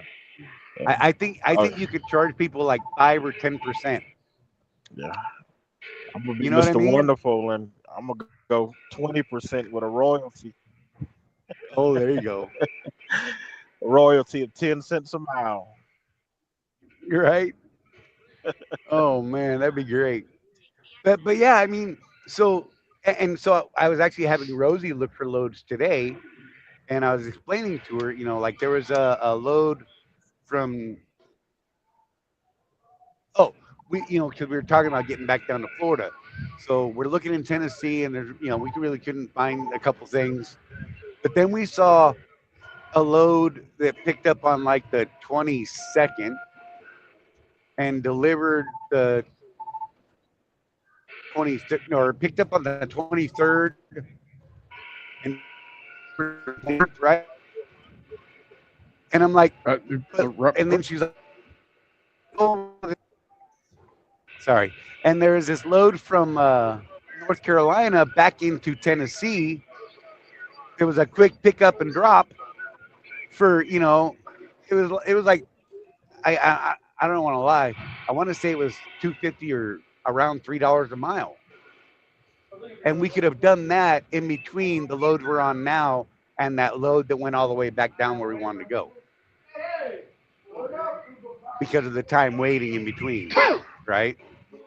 And so that's part of the mind shift that I need to make is think about those. Okay, yeah, here's a load that I want to run, but it's 2 days out. If I can find something small in the middle of that I could pick up and deliver, man, why not do that too, right? Oh yeah. So thank you on that one, Craig, because you did get my mind changed about looking at that. So I was teaching that to Rosie today while we were looking around for loads. Nice. Yeah, Hey, it's they pretty just awesome. started It worked out taking. well. Hey, they just started taking my old shocks off. All right, Finally. progress, dude. They had Oh my man. tire off before they ever had approval. I'm just saying. And then they had Oh, it that's because you're a re, Swift. but then they had it remounted and ready to go again before they even had final approval to put a retread back on it. Nice. They were gambling. I told them I don't have a Swiss spare. I have a Charlie spare. Hmm. So as far as they're concerned, I ain't got nothing. Nice. That's it. So they put a retread on it. I don't care. It's a pretty retread. That's all I know. And it's not actively leaking, so I'm pretty happy about that. Dang, That's this rest always a area is like empty. Oh, you should have told me. My bad. Rosie didn't tell me to stop. Whatever. Oh, she's listening to the show on her other phone or oh, on her phone, nice. so she wasn't paying attention. Well, thank you, Mr. Big Truck back there behind me. I appreciate you, sir. Thank you so much. He let me over because these people were coming in out of the rest area and not moving real quick. I didn't even look for it. He just flashed me and said, "Come on out here, man." I said, "Well, thank you," and I flashed my lights. I love playing the light flashy game. Is that wrong? I'm gonna get Oh out of his no. way and let him go by. He's quicker than me. I don't want to drive that fast. Yeah. Mike, Oh, it's another Swift guy. Mike Henderson says, I like training guys from outside the U.S. He learns a lot about the world. Hey, Yeah. Swift owner operator, I appreciate you, sir. I hope you're watching the show at some point in time. And if you just let a dude out in South Carolina coming out by a rest area, that was Charlie. Just saying, thank you. Maybe he's one of our replay warriors. I don't know. Maybe he's watching right now. Who knows? Should have got his truck number. Shout it out to him because that was good. That was a good job. I wasn't even looking Yep. to change lanes. I was just going to slow down for all these people coming out. You know what I mean? Excuse me. All right, my bad. I derailed things. Yeah, you Load did. board stuff. That's how I do things. I don't know. Craig, entertain us with something. You're welcome. Not that I'm putting you on the spot or anything. And what you were saying earlier about Mother Nature, man. I was in Oh, upstate New York, bro, 98 degrees. Like, bro. dude, this is That's all I insane. got, bro. Because Well, you know what? I think Mother Nature might be on the pipe, yo. You know what's crazy is I was in Connecticut 5 days ago, 4 days ago, Right? and it was like 48 degrees. Mm-hmm. By the time I got to Ohio, I woke up in the morning, it was like 80. Hi-oh. I mean, it was a nice night. It was one of those just roll the windows down and go to sleep nights. Oh And by the God, we've time I had a woke couple up, of those. I was sweating by the time I got up. Yeah, yeah, yeah. Yeah, so it was like 93 the other day. What was it? Saturday, I think. I don't know what the hell day it was. I don't even know what day today is. Oh, it's Wednesday. I don't know what day it was, but we were on our way up to PA, and it was we were pretty close to Pennsylvania, and it was 93 degrees. And then the I weather was supposed to remember. drop to like 50 this weekend or something like that. And I'm like, what the? Yep, she's hitting a bottle. Just saying. Speaking of bottles, I'm looking at the drinking water here at the TA, and they Is have it a new scary? brand called Eternal, and it is $4.49 a bottle. Oh, They're gallon bottles here, oh, okay. and the Epic, which is the TA brand, purified drinking water is $2.69 a bottle. You know, the only Right difference I can tell is that the Eternal is in a fancy bottle. there, you go. Oh, more on Oh, weather, Jeff. it says it's alkaline water. Okay. Oh, and while it's 93 in Pennsylvania, I-80 gets closed in Wyoming the other day. Oh yeah, they got a big winter storm going through there still today. I checked it Isn't that last I checked. It insane? was last night. It was still closed. That is So insanity. yeah, for I some blame reason my Craig. guy at Panther thought I was trying to get home, and I'm like, dude, I've only been out for 4 weeks. What are you talking about? Right, I'm not due home until the 4th because all the business is over here, and by the time I get home, right. spend my week at home, get back into market, where I can actually make money, that's 2-3 weeks in Right. reality. So that that's one of the things that kind of sucks about this operation. And you guys that are looking at the load board and the percentage, make sure you get hook up with someone like Craig, Charlie, someone that's got access to that board, and have them start running numbers for you on what's available in the area you live in, Right. Where you want to run, that sort of thing. where you want to run. Because from what we've seen, like by the time you get over by me in Utah, the rates are crap, dude. Just crap. You know, And they're all going to so like California on the I-5 corridor, and to get to the southeast where you can actually make really good money. It right. seems like it might be a bit of a trick. So Rosie and I were actually seeing some pretty decent rates out on the West Coast. Because she was looking just for fun, Uh-huh. and because like she saw a load to Texas or something like that, and then she saw one to Arizona from out here, and I'm like, yeah, but then Mhm. we're gonna be garbage when we get out there. Well, she found one that was like uh, Phoenix or something like that, going up to Gig Harbor, Jeff, in Washington State. Yeah. It was like $3 a mile. Hmm.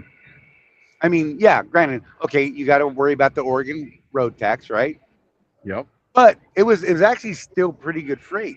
Um, it's definitely better than the mileage contract is, right?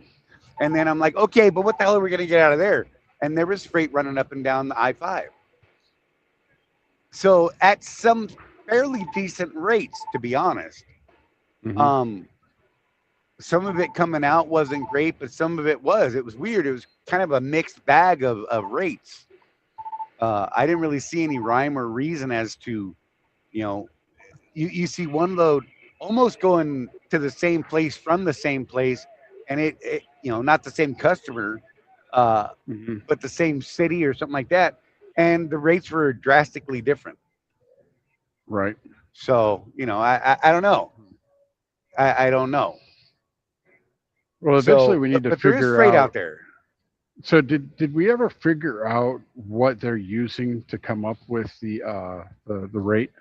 Because it's a percentage of the average rate over the last 30 days in a given lane. Right. So And where they're are they getting using that multiple data from? sources, I believe. Multiple. So it's not Yeah. just that.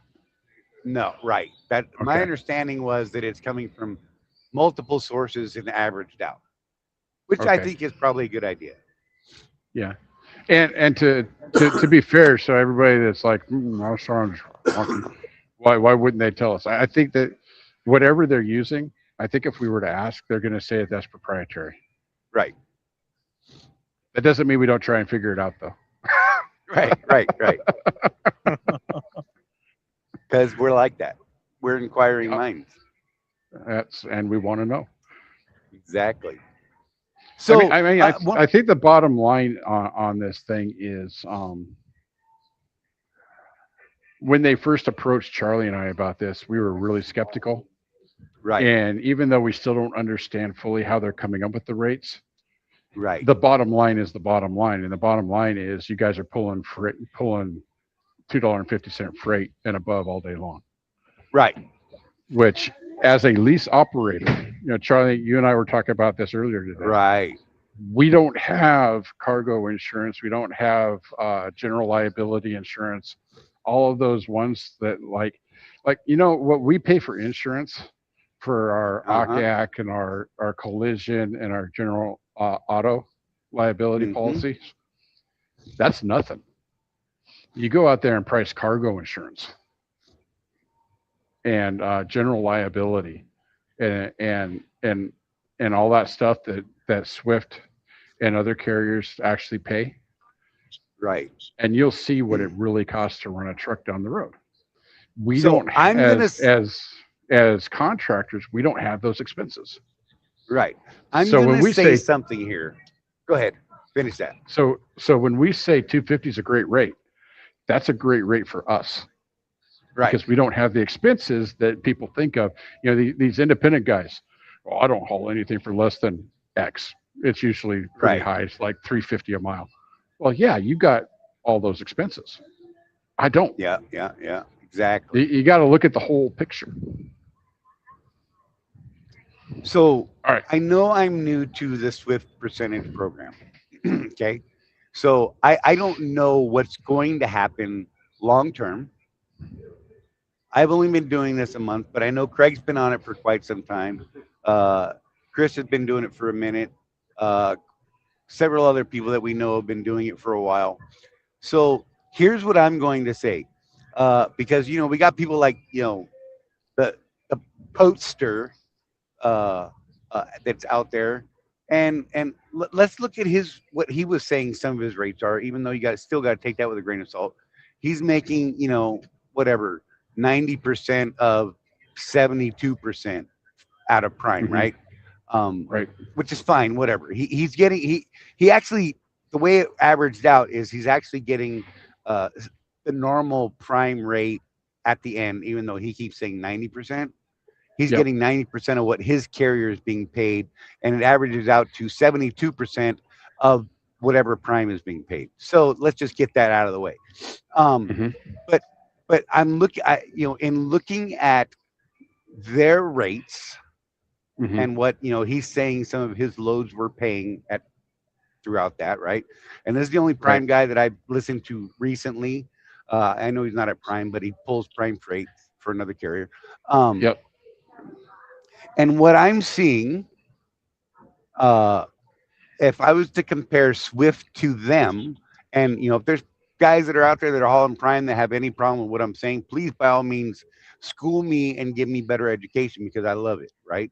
I can tell you Mm-hmm. that what I'm going to say is based on what I'm seeing from a limited source, Right. and I think that the Swift percentage program right now, as it stands and is running today, is paying better on the bottom line than what Prime is doing. And this is why I'll say that. Even if you're making more per mile at Prime, it's costing you more per mile at Prime because of their insanely high rates on their trucks and everything else and all the nickels and dimes that they get you for. Right. So Yep. one of the things we've always said about Swift is we actually have very low overhead. Yeah, a truck payment is $675. That that sounds really high to a lot of people.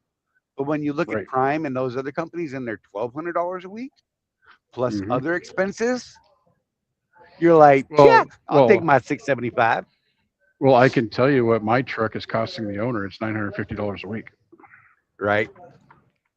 for a Western Star. So that again, like Charlie said, people look at the 675. Oh, that's a lot of money. It's actually Right. not. Not Yeah, not not in the not when you grand scheme of compare it. things out there. Not when you compare it to what other companies are charging. Now you have to look at too, though, and I don't think we ever got an answer even from reading between the lines with Pope. Right. But there are some companies and I don't know if I'll get in trouble for this, but my tractor is leased from ES. Right. They have a really low balloon payment at the end. Right. Well, like on this, which was a brand new Western Star when it was first put into service, 690 or 950 a week, sure, but their balloon payment on that tractor is only like 40 grand, Right. and they'll finance it Yep. for Yep. you. Yep. And there's something to be said So about that. there's something to be said about that. You're paying more up front for less on the back end, which is great. Right. Swift, you pay less on the front, but what's the balloon on yours? Like 80 grand or something like that. Yeah, dude. Like I have no intention of So buying this thing. We know that outright. so over the years, you've seen Charlie and I change back and forth on our opinion about leasing trucks versus buying them out. And I'm still in the camp that if you've got at least 6 more years of trucking in your future, Right. buying the truck out is probably the best option, even though it's an expensive buyout. Yep. Yep. Um, but the way the Swift leasing program is designed, I mean, let's just put this out there. They make it cheaper on the front end, more expensive on the back end. It's kind of an incentive to keep you in that lease program Right. Yeah. Keep leasing a new because one. I've run numbers with people and I tell them, and I can't remember the exact. I'm going to pull it out of my butt if that's okay. But Oh, that's fine. to pay off your tractor, Charlie, for 4 years for 208 weeks. Right. You need to be putting $300 a week into a savings account to Right. pay that truck off at the end. Yep. IEL is betting you won't do that. Exactly. Now, there's some of us that did. I did that. I bought out my 2016. But most people don't have the discipline to do that. Right. And so what do?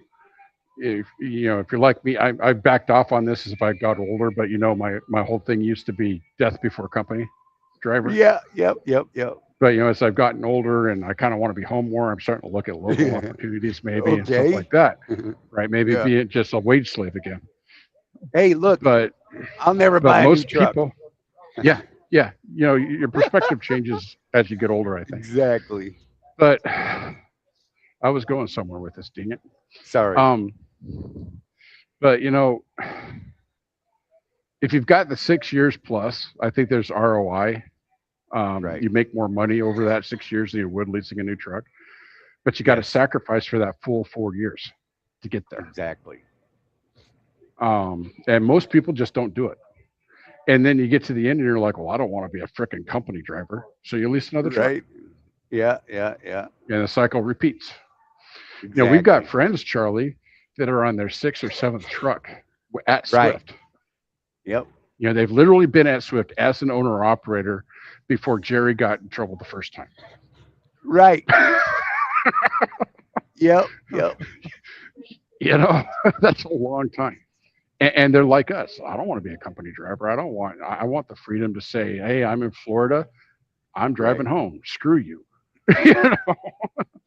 Yeah. I believe that the money is better Mhm. long term if you've got the years to put into it Yep. and you've got the discipline, is to lease it and pay the damn balloon.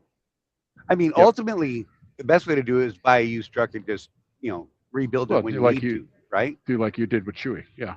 Right. I mean, because that was gold, man, gold all over the place. Like she was ugly as sin, but all I saw was green and diamonds. You know what I'm saying? Oh yeah. People used to tell me, God, that's an ugly truck.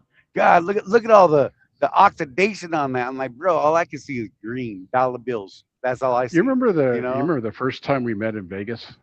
Yeah, yeah. That was the first time I saw Chewy because you drove your POV up to Greer when we did that thing there Right. when we first met. But I was all smiling until I saw your truck, and then I was like, "Holy crap!" Right? He was wasn't like- lying. It was like the Millennium Falcon. Right. What a hunk She's of junk. seen some miles and she looked beat up but damn it, that she ran. She was chewy. Oh, I can't make the noise. But I'll say this: that truck absolutely matched your personality, Charlie. Right? Old, beat up, is still going. That's right. Can't stop us. We leak a little bit, but damn it, that's all right. Oh. But yeah, so I mean, if you've got the time and the energy and the discipline, right? Yep.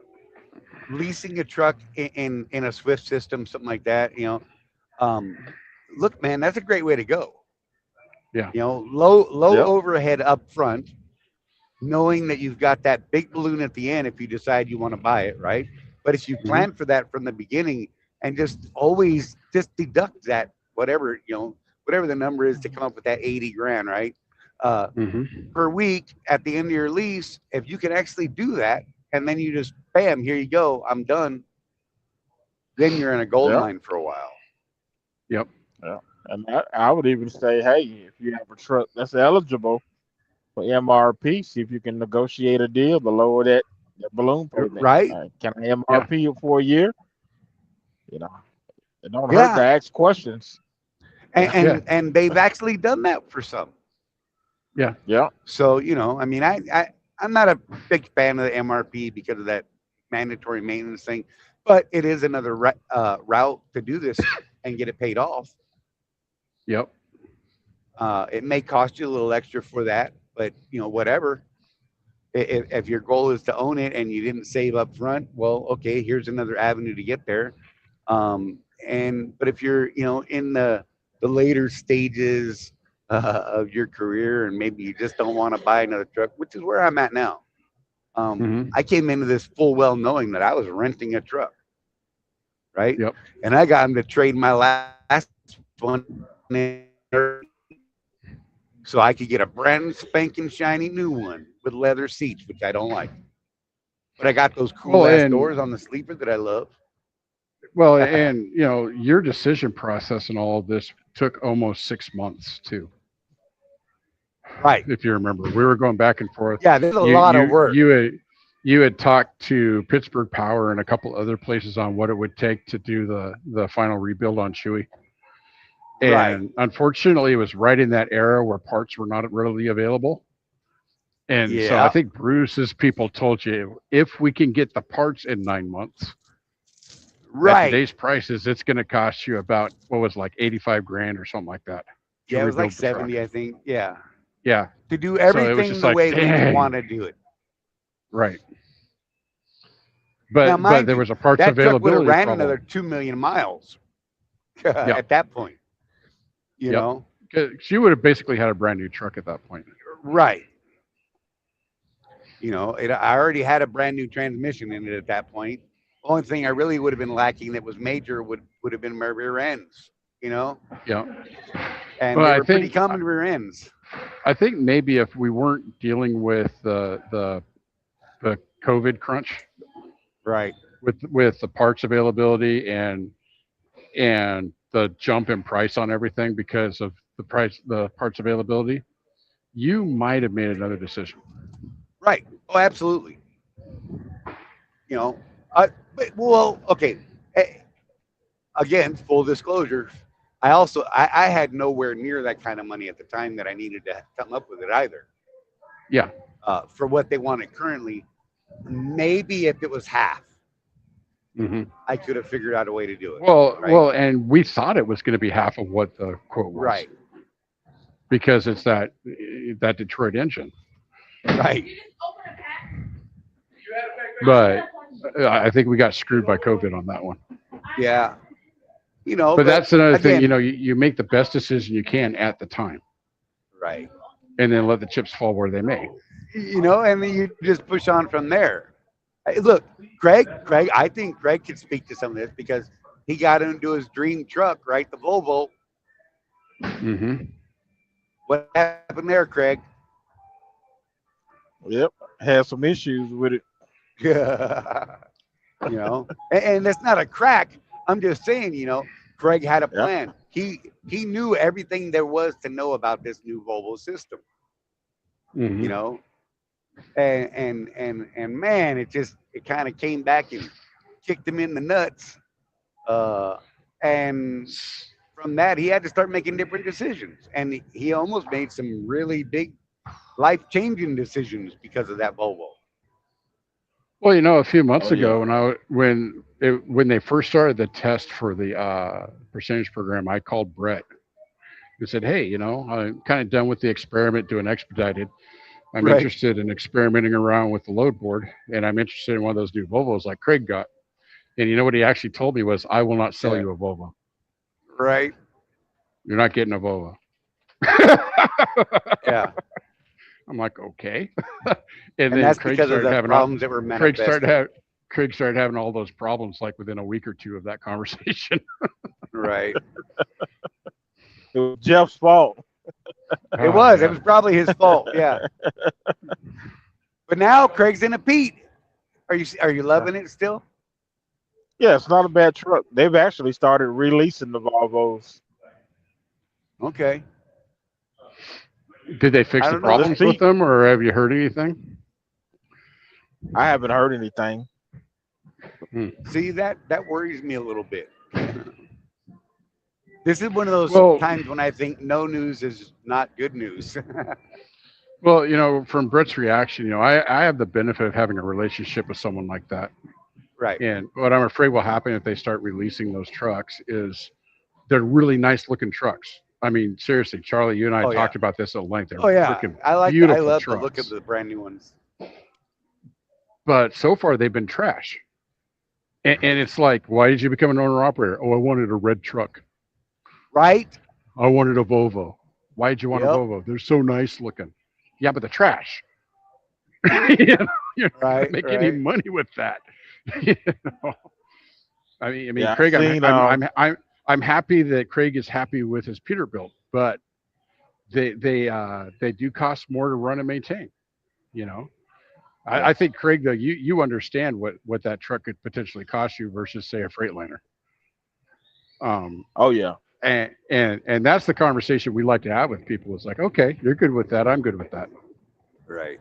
It is a nice truck for sure.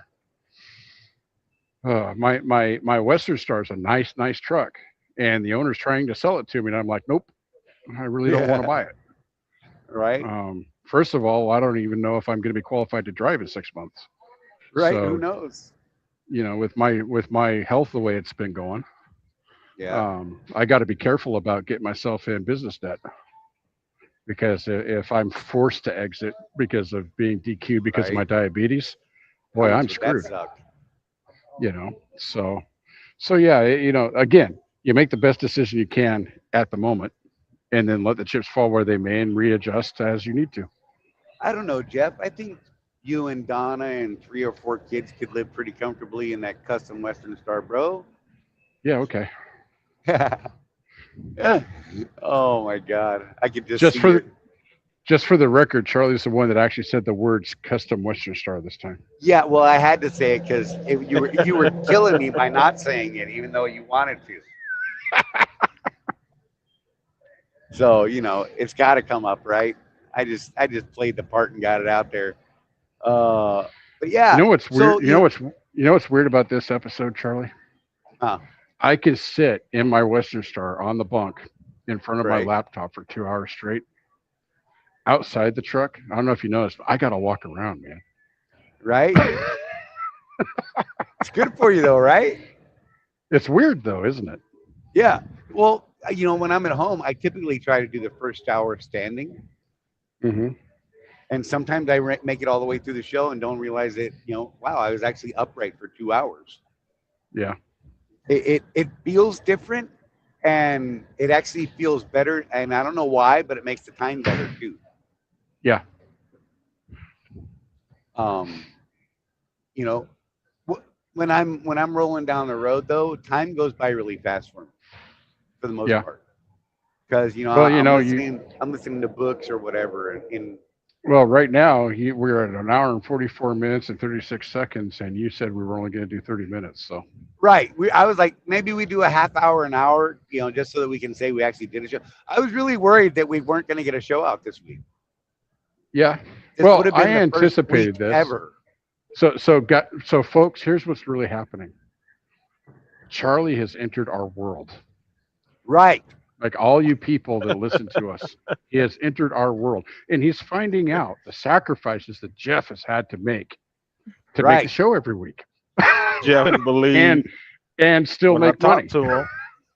Or not make the show, you bastard. Well, there are times like if I'm in a dock at a place that requires me to do Right. something, but I try. Like I've I said know. no to loads because it Right. would have messed with the show. Yeah, I'm not saying no So to loads right now. I need to keep working after taking those weeks off that I did. yeah. Like So I said, I started this yeah, week so three payments. so this is a question I had on the percentage program. Is your maintenance account still the same? It's by dispatch Yes, mile. Okay. yes. Dispatch loaded miles. Okay. So that doesn't change. Good. Nope. So Yeah, you can easily work that into your right. cost per mile. Okay. Yes. So yeah, no, I only figured that out this week when I Hmm. finally saw some, revenue on the settlement that was coming in. Yeah. So that was um, something that I always thought was curious because guys that were doing the actual trip leasing, um, right. did they ever figure out how to charge them for the maintenance account on those Yeah, trucks? because they could do the odometer out of the ECM Okay. if they needed to. I mean, it's accessible to them. And Right. if they're using the log system, that's printed on there from the ECM as well. So Hmm. every entry Okay. puts a odometer entry in there as well. So Yeah, I don't think that was going to be as big a problem as some people thought, even I thought. Maybe that may Oh, be a problem. they've got a new tough truck tablet mount. Good God. It's got auxiliary power on the stock. Oh, wow. You said Nice. stock. Yeah. Greg, how's the baby, man? Doing good, growing. Yeah, they do that, don't they? Oh yeah, he turned 5 months Sunday. Oh, good Lord. Before you Gonna know it, start to he'll be be fun, 5, then 15. right? And then 30 going, what's up, Pops? So, Oh, my Craig, gosh. sometime between now and 15 years from now, the song Cat's Cradle is going to start making you cry every time you hear it. Right? Oh, Jesus. That's good stuff, though, man. Oh yeah. And the wife and everybody spoke you with the trucking thing still and all that. I mean, you were doing it beforehand, but it's different when that paper gets signed, Craig. Oh yeah. How are you handling that as a newly married man? Because it ain't been that long for you. You're just a baby in the marriage field. No, it's not bad. I actually get to pass through, home a lot. Yes. Especially since I started doing percentage. If Right? I Mhm. wanted to, I could be at the house every other day. Yeah. And Nice. still do good. Well, that's one of the things Charlie and I Especially have been where talking you're about at. Yeah. because what Charlie and I were talking about the other day is depending on where you're at in life. Like Charlie and I, we're looking at this program thinking we could work less and make the same amount of money, Right. or you could really just go out there and bust your nuts and make twice as much money as you did on the mileage program. Right. There's a potential for both with this thing. So I think that there's a lot of opportunity here, depending on what folks want to do, where they want to run. Um, Whatever hallway you somebody just on walked through, don't do that one again. why? Because you went spaceman on us. Oh, okay. But yeah, All right. I think there's a lot of opportunity there. Uh, you can start, especially Craig, you've been doing it long enough to where you've started to figure out that you can build your own little routes weekly. Yeah. Um, since you're cutting planners out essentially, and you have access to that board, and it actually works now. We went through a couple of years there where it didn't work so good. Um, you can literally just start building yourself a weekly plan and make the Right. same amount of money as you did true OTR and stay regional and be home every week or every 2 weeks and make the Yeah. same amount of money. Speaking of regional, Or even make more money. yeah. And Yep. I meant to talk to you about this, Charlie, too. You and Jeff.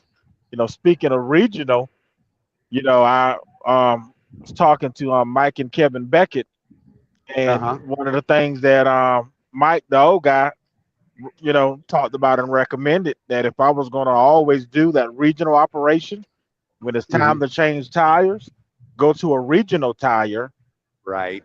versus the OTR tire, because if you're Right. doing Right. regional, and I'm doing a lot of, you know, twice a day or every day, I'm backing in and out of docks and stuff like that. Right. It puts more wear and tear on the OTR tires because they're not made for that.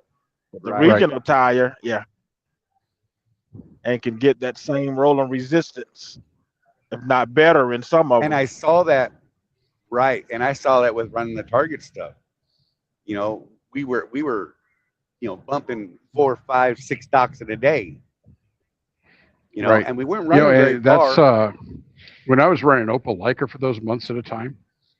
Yep. I actually had to go to Southern Tire Mart to buy tires because the only thing that the shop at the DC had was those regional Yep. tires. Right. That's all they would put on trucks, which made sense for them, but it meant I Yeah. had to go outside to get tires. Yep. Yep. Yep. Didn't suck too bad, but still, But yeah, it you're wasn't. right, Craig. That is something we should be looking at. Yeah. But I don't know. You run a little more wild than I do. Although I am thinking for the near future, weather-wise, like this kind of region that I ran for this trip so far, up into Pennsylvania wasn't horrible, man. And the customer I ran up there for apparently is a pretty regular customer. Um, Hmm. from listening to the customer, he was like, "Yeah, man, we send all kinds of Swift loads up into Pennsylvania all the time. We also send them down to Florida from here. We send them in three directions from here. These flower loads, they're heavy. They're a little bit of a pain in the butt, but on the receiving end, man, I couldn't have asked for a better receiver. Right. And my next load was 4 miles away, and the customer let Yep. me stay there. At least I had a porta potty.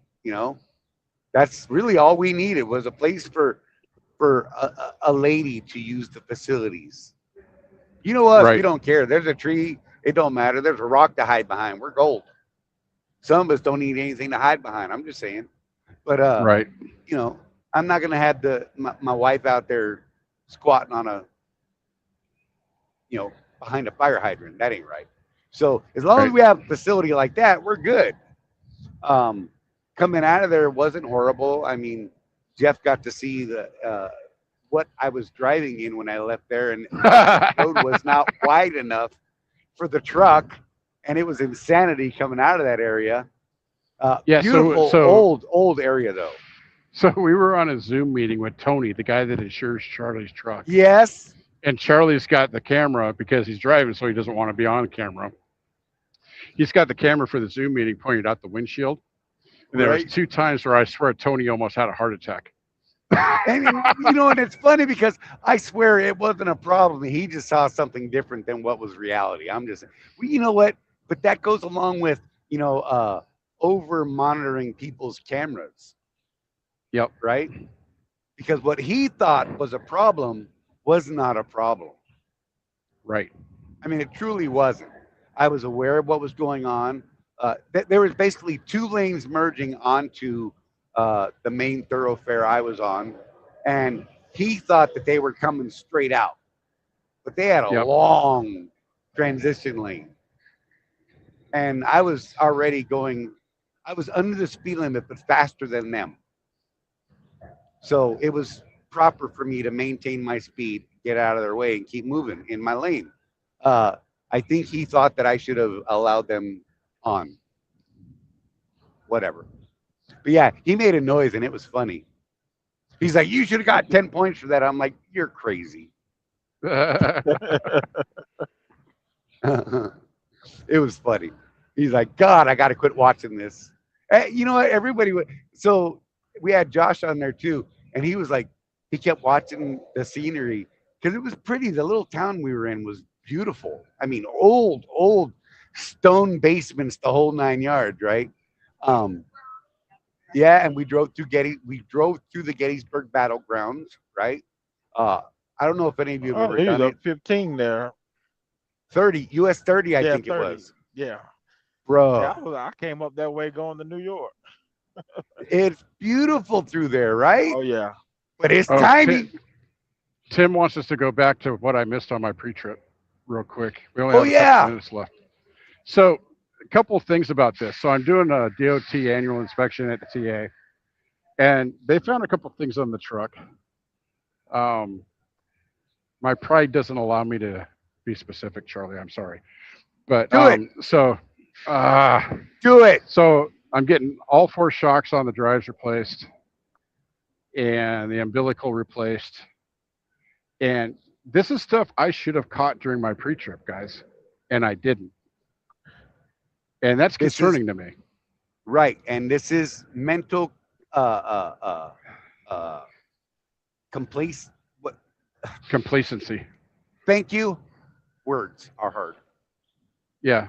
I mean, I don't know if it's because I've been spending months at a time out on the road, so I'm getting tired or Right. what.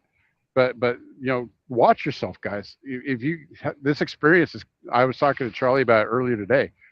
I don't know. It's kind of a wake up call. These are things that I should have Right. picked up on a pre trip, and I didn't. I should have come in here and known, okay, you need to do this, this, and this, and then do the inspection. that's the way it should have gone, and that's not the way it went. Right. So you got to wonder: is it time for me to just hang up the keys? Am I getting too complacent, too old, or do you make the decision to like buck up and say, "Dude, I missed some stuff. Let's not do that Right. anymore." That's why I Um, made you say it, because I think it's more important to explain what it was you were missing. yeah, And oh man, what a silly thing for us to miss too. yeah. Oh, I here's mean, they're Quick right as there. well. They're right Hang on, there. let me get him. There he goes. We got him. Hang Hey, Quick. on, we got people not doing proper pre-trips. Yes, Hey, get Naughty, him Quick. naughty. It's hey, a we're bare all bottom about. spanking, okay? Hey, now, don't threaten me with a Hey good time. now. Look out.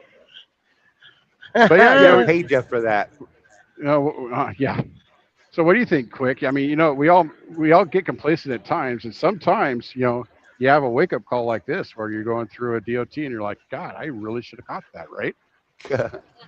Yeah, you gotta do it, man. Oh, since we do a lot of dropping hooks, with these trailers, especially with the air fillers on the tires, Mhm. sometimes that valve is shut off because there's a leak. Right. Yep.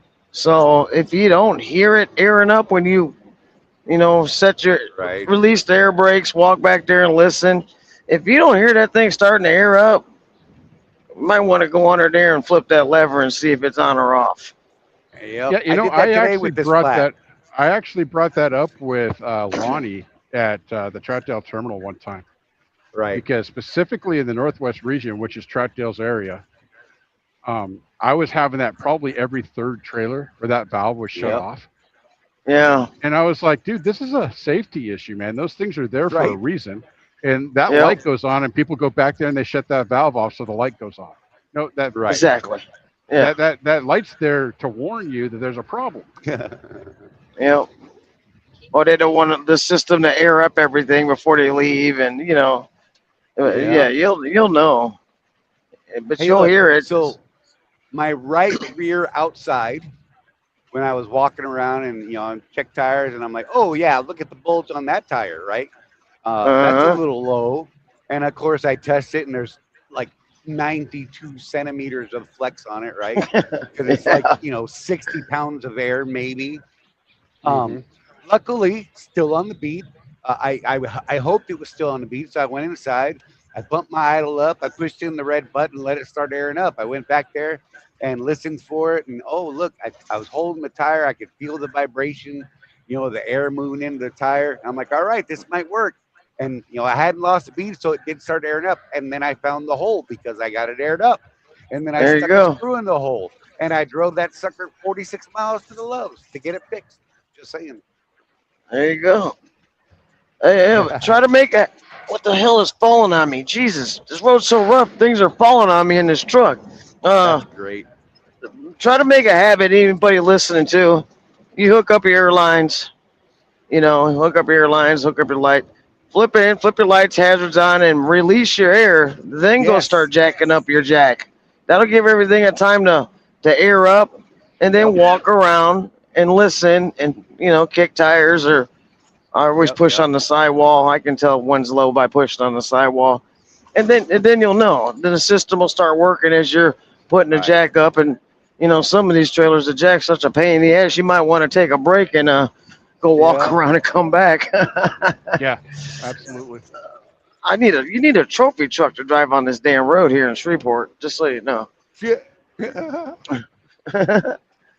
Good They're Lord. taking me out of my truck. I have another one sitting there, so. Nice. Anybody want to? I'm Finally sure it's happening. going to be available for MRP. I think you guys can get our trucks and we can get yours. But What do one you? driver, one truck. It's a Volvo. Okay. 413,000 miles on it. What are you It moving needs into? not a Peterbilt Okay. Ultra Loft. It needs nothing. And if the person I know that's getting it, I will leave all the V truck custom interior in it. Right. So, and it has a legacy seat, but we'll have to There you go. negotiate that. Yep. But it's a good one. One driver, one truck. Yeah. Nice. So going back, you do a lot of dropping hooks. Yeah. Jeff, on the other hand, does not actually.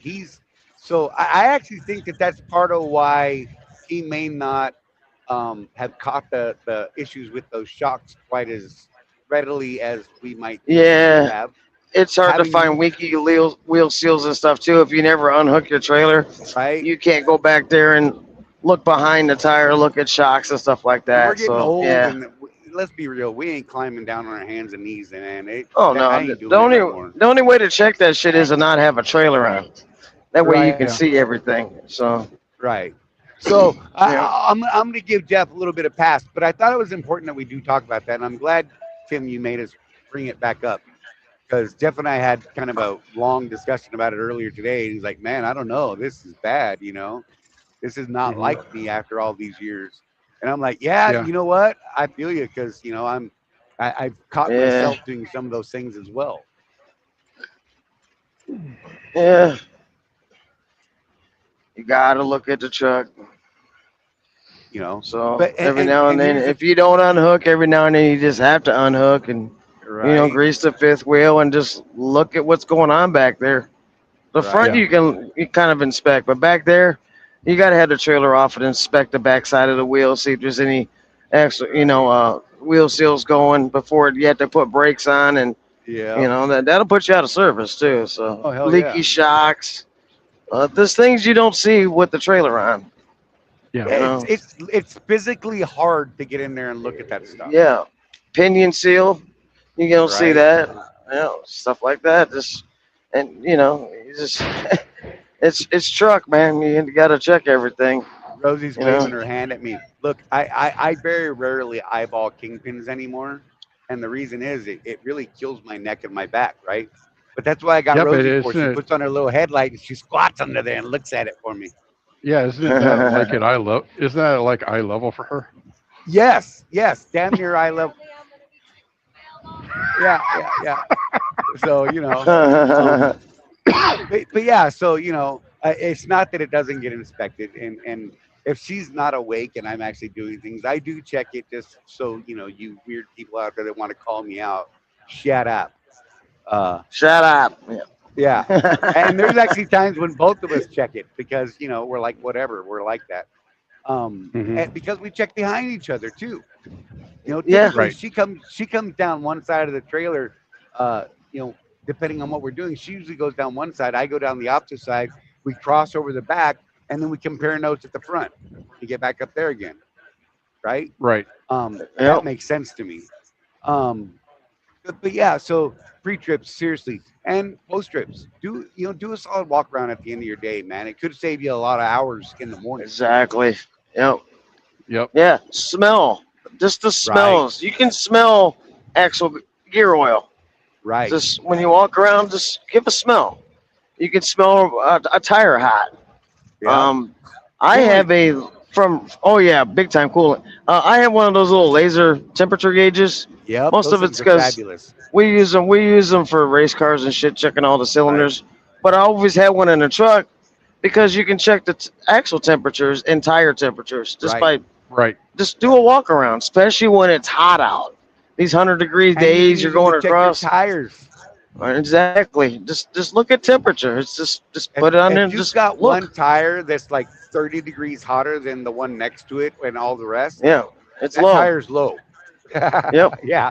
And what You know? happens with a low tire, it actually scrubs. They think, oh, there's no weight on it. No, it's actually scrubbing because that tire's shorter now than the one with the air. Yep. So since they're side by side, that tire's gonna drag Yep. and wear itself out. That tire will go bald real fast and get And hot it's gonna and get hot, and explode and pieces everywhere. And That's- you're that guy that that's Roach is cussing that's at. what happens. And when you shoot the gauge on the hubs, you can tell if a brake's dragging or Yep. something's running hot because they should all be Yep. somewhat equal by like 5 to 10 pounds. I mean Mhm. PSI or degrees. I'm saying Degrees. all the wrong You're gonna get 'em numbers. all Yeah. right. yeah. But yeah, if you got one like say your right front steer hub is hot, well you got a problem. Exactly. If that one's hotter than all the rest of them, there's a problem there. and you might start everything smelling. should be You know, fairly equal from side to side. exactly. Yep. Front to back, Everything you know should what be I mean? close. Yep. Your The front rear axle axle's should be gonna equal. the rear drive axle is probably gonna be hotter temp than the front drive Right. axle because it drives off the rear. Right. So that's gonna be hotter than the front one, but you'll know that. and the So more you do it, the more you'll actually be able to catch it and be like, exactly. oh, And when you stop and do a 30-minute break or take a leak, just walk around the Right. truck with your little gauge and just start Yep. checking stuff. Just And do it- hey, do it- just check the truck. right. Do it at the start of your little break or whatever, right? So that Yeah. you get the real temperature. You get the Exactly, real because temperature you coming just off. pulled in. Yep. Right. Yeah, you might get some heat temp going in there for riding the brakes, but it's Right. just check your stuff. Yep. Yep. Make sure the Charlie. airlines are hanging right up underneath the trailer. Yes, Hey, Jeff. Charlie, we're at time, and I've got 10% left on my battery. All right, Bye. we're gonna get out of here. Quick, thanks, brother. I appreciate you All popping right, in and giving no Jeff a hard problem. time. He needs it. Do your pre-trips, walk around that truck. I holla. All Greg, right. thanks, brother. You got anything you want to throw out there? I don't know. Just keep it between the mayo and the mustard. That way you don't get no ketchup on yourself. Oh, there you go. There you go. Jeff, take us out with your deal. Keep that rubber side down, guys. And remember, with no action, there is no traction. So get after it. Remember, look after each other. Look at each other. Look after each other. There's no one out here looking after us but us. Help that guy out next to you instead of just laughing at him and shooting video. Now, if he tells you to go pound sand, by all means, get the camera going and let's see it on YouTube. On that note, we'll see you guys hopefully next Tuesday at 6 p.m. I should be home for that one. Thank God. And maybe I'll be able to use some real hard numbers. Hard numbers, he said. Anyhow, we'll be back next Tuesday, guys. Be safe. Thanks, everybody. We'll see you on the next one. All right.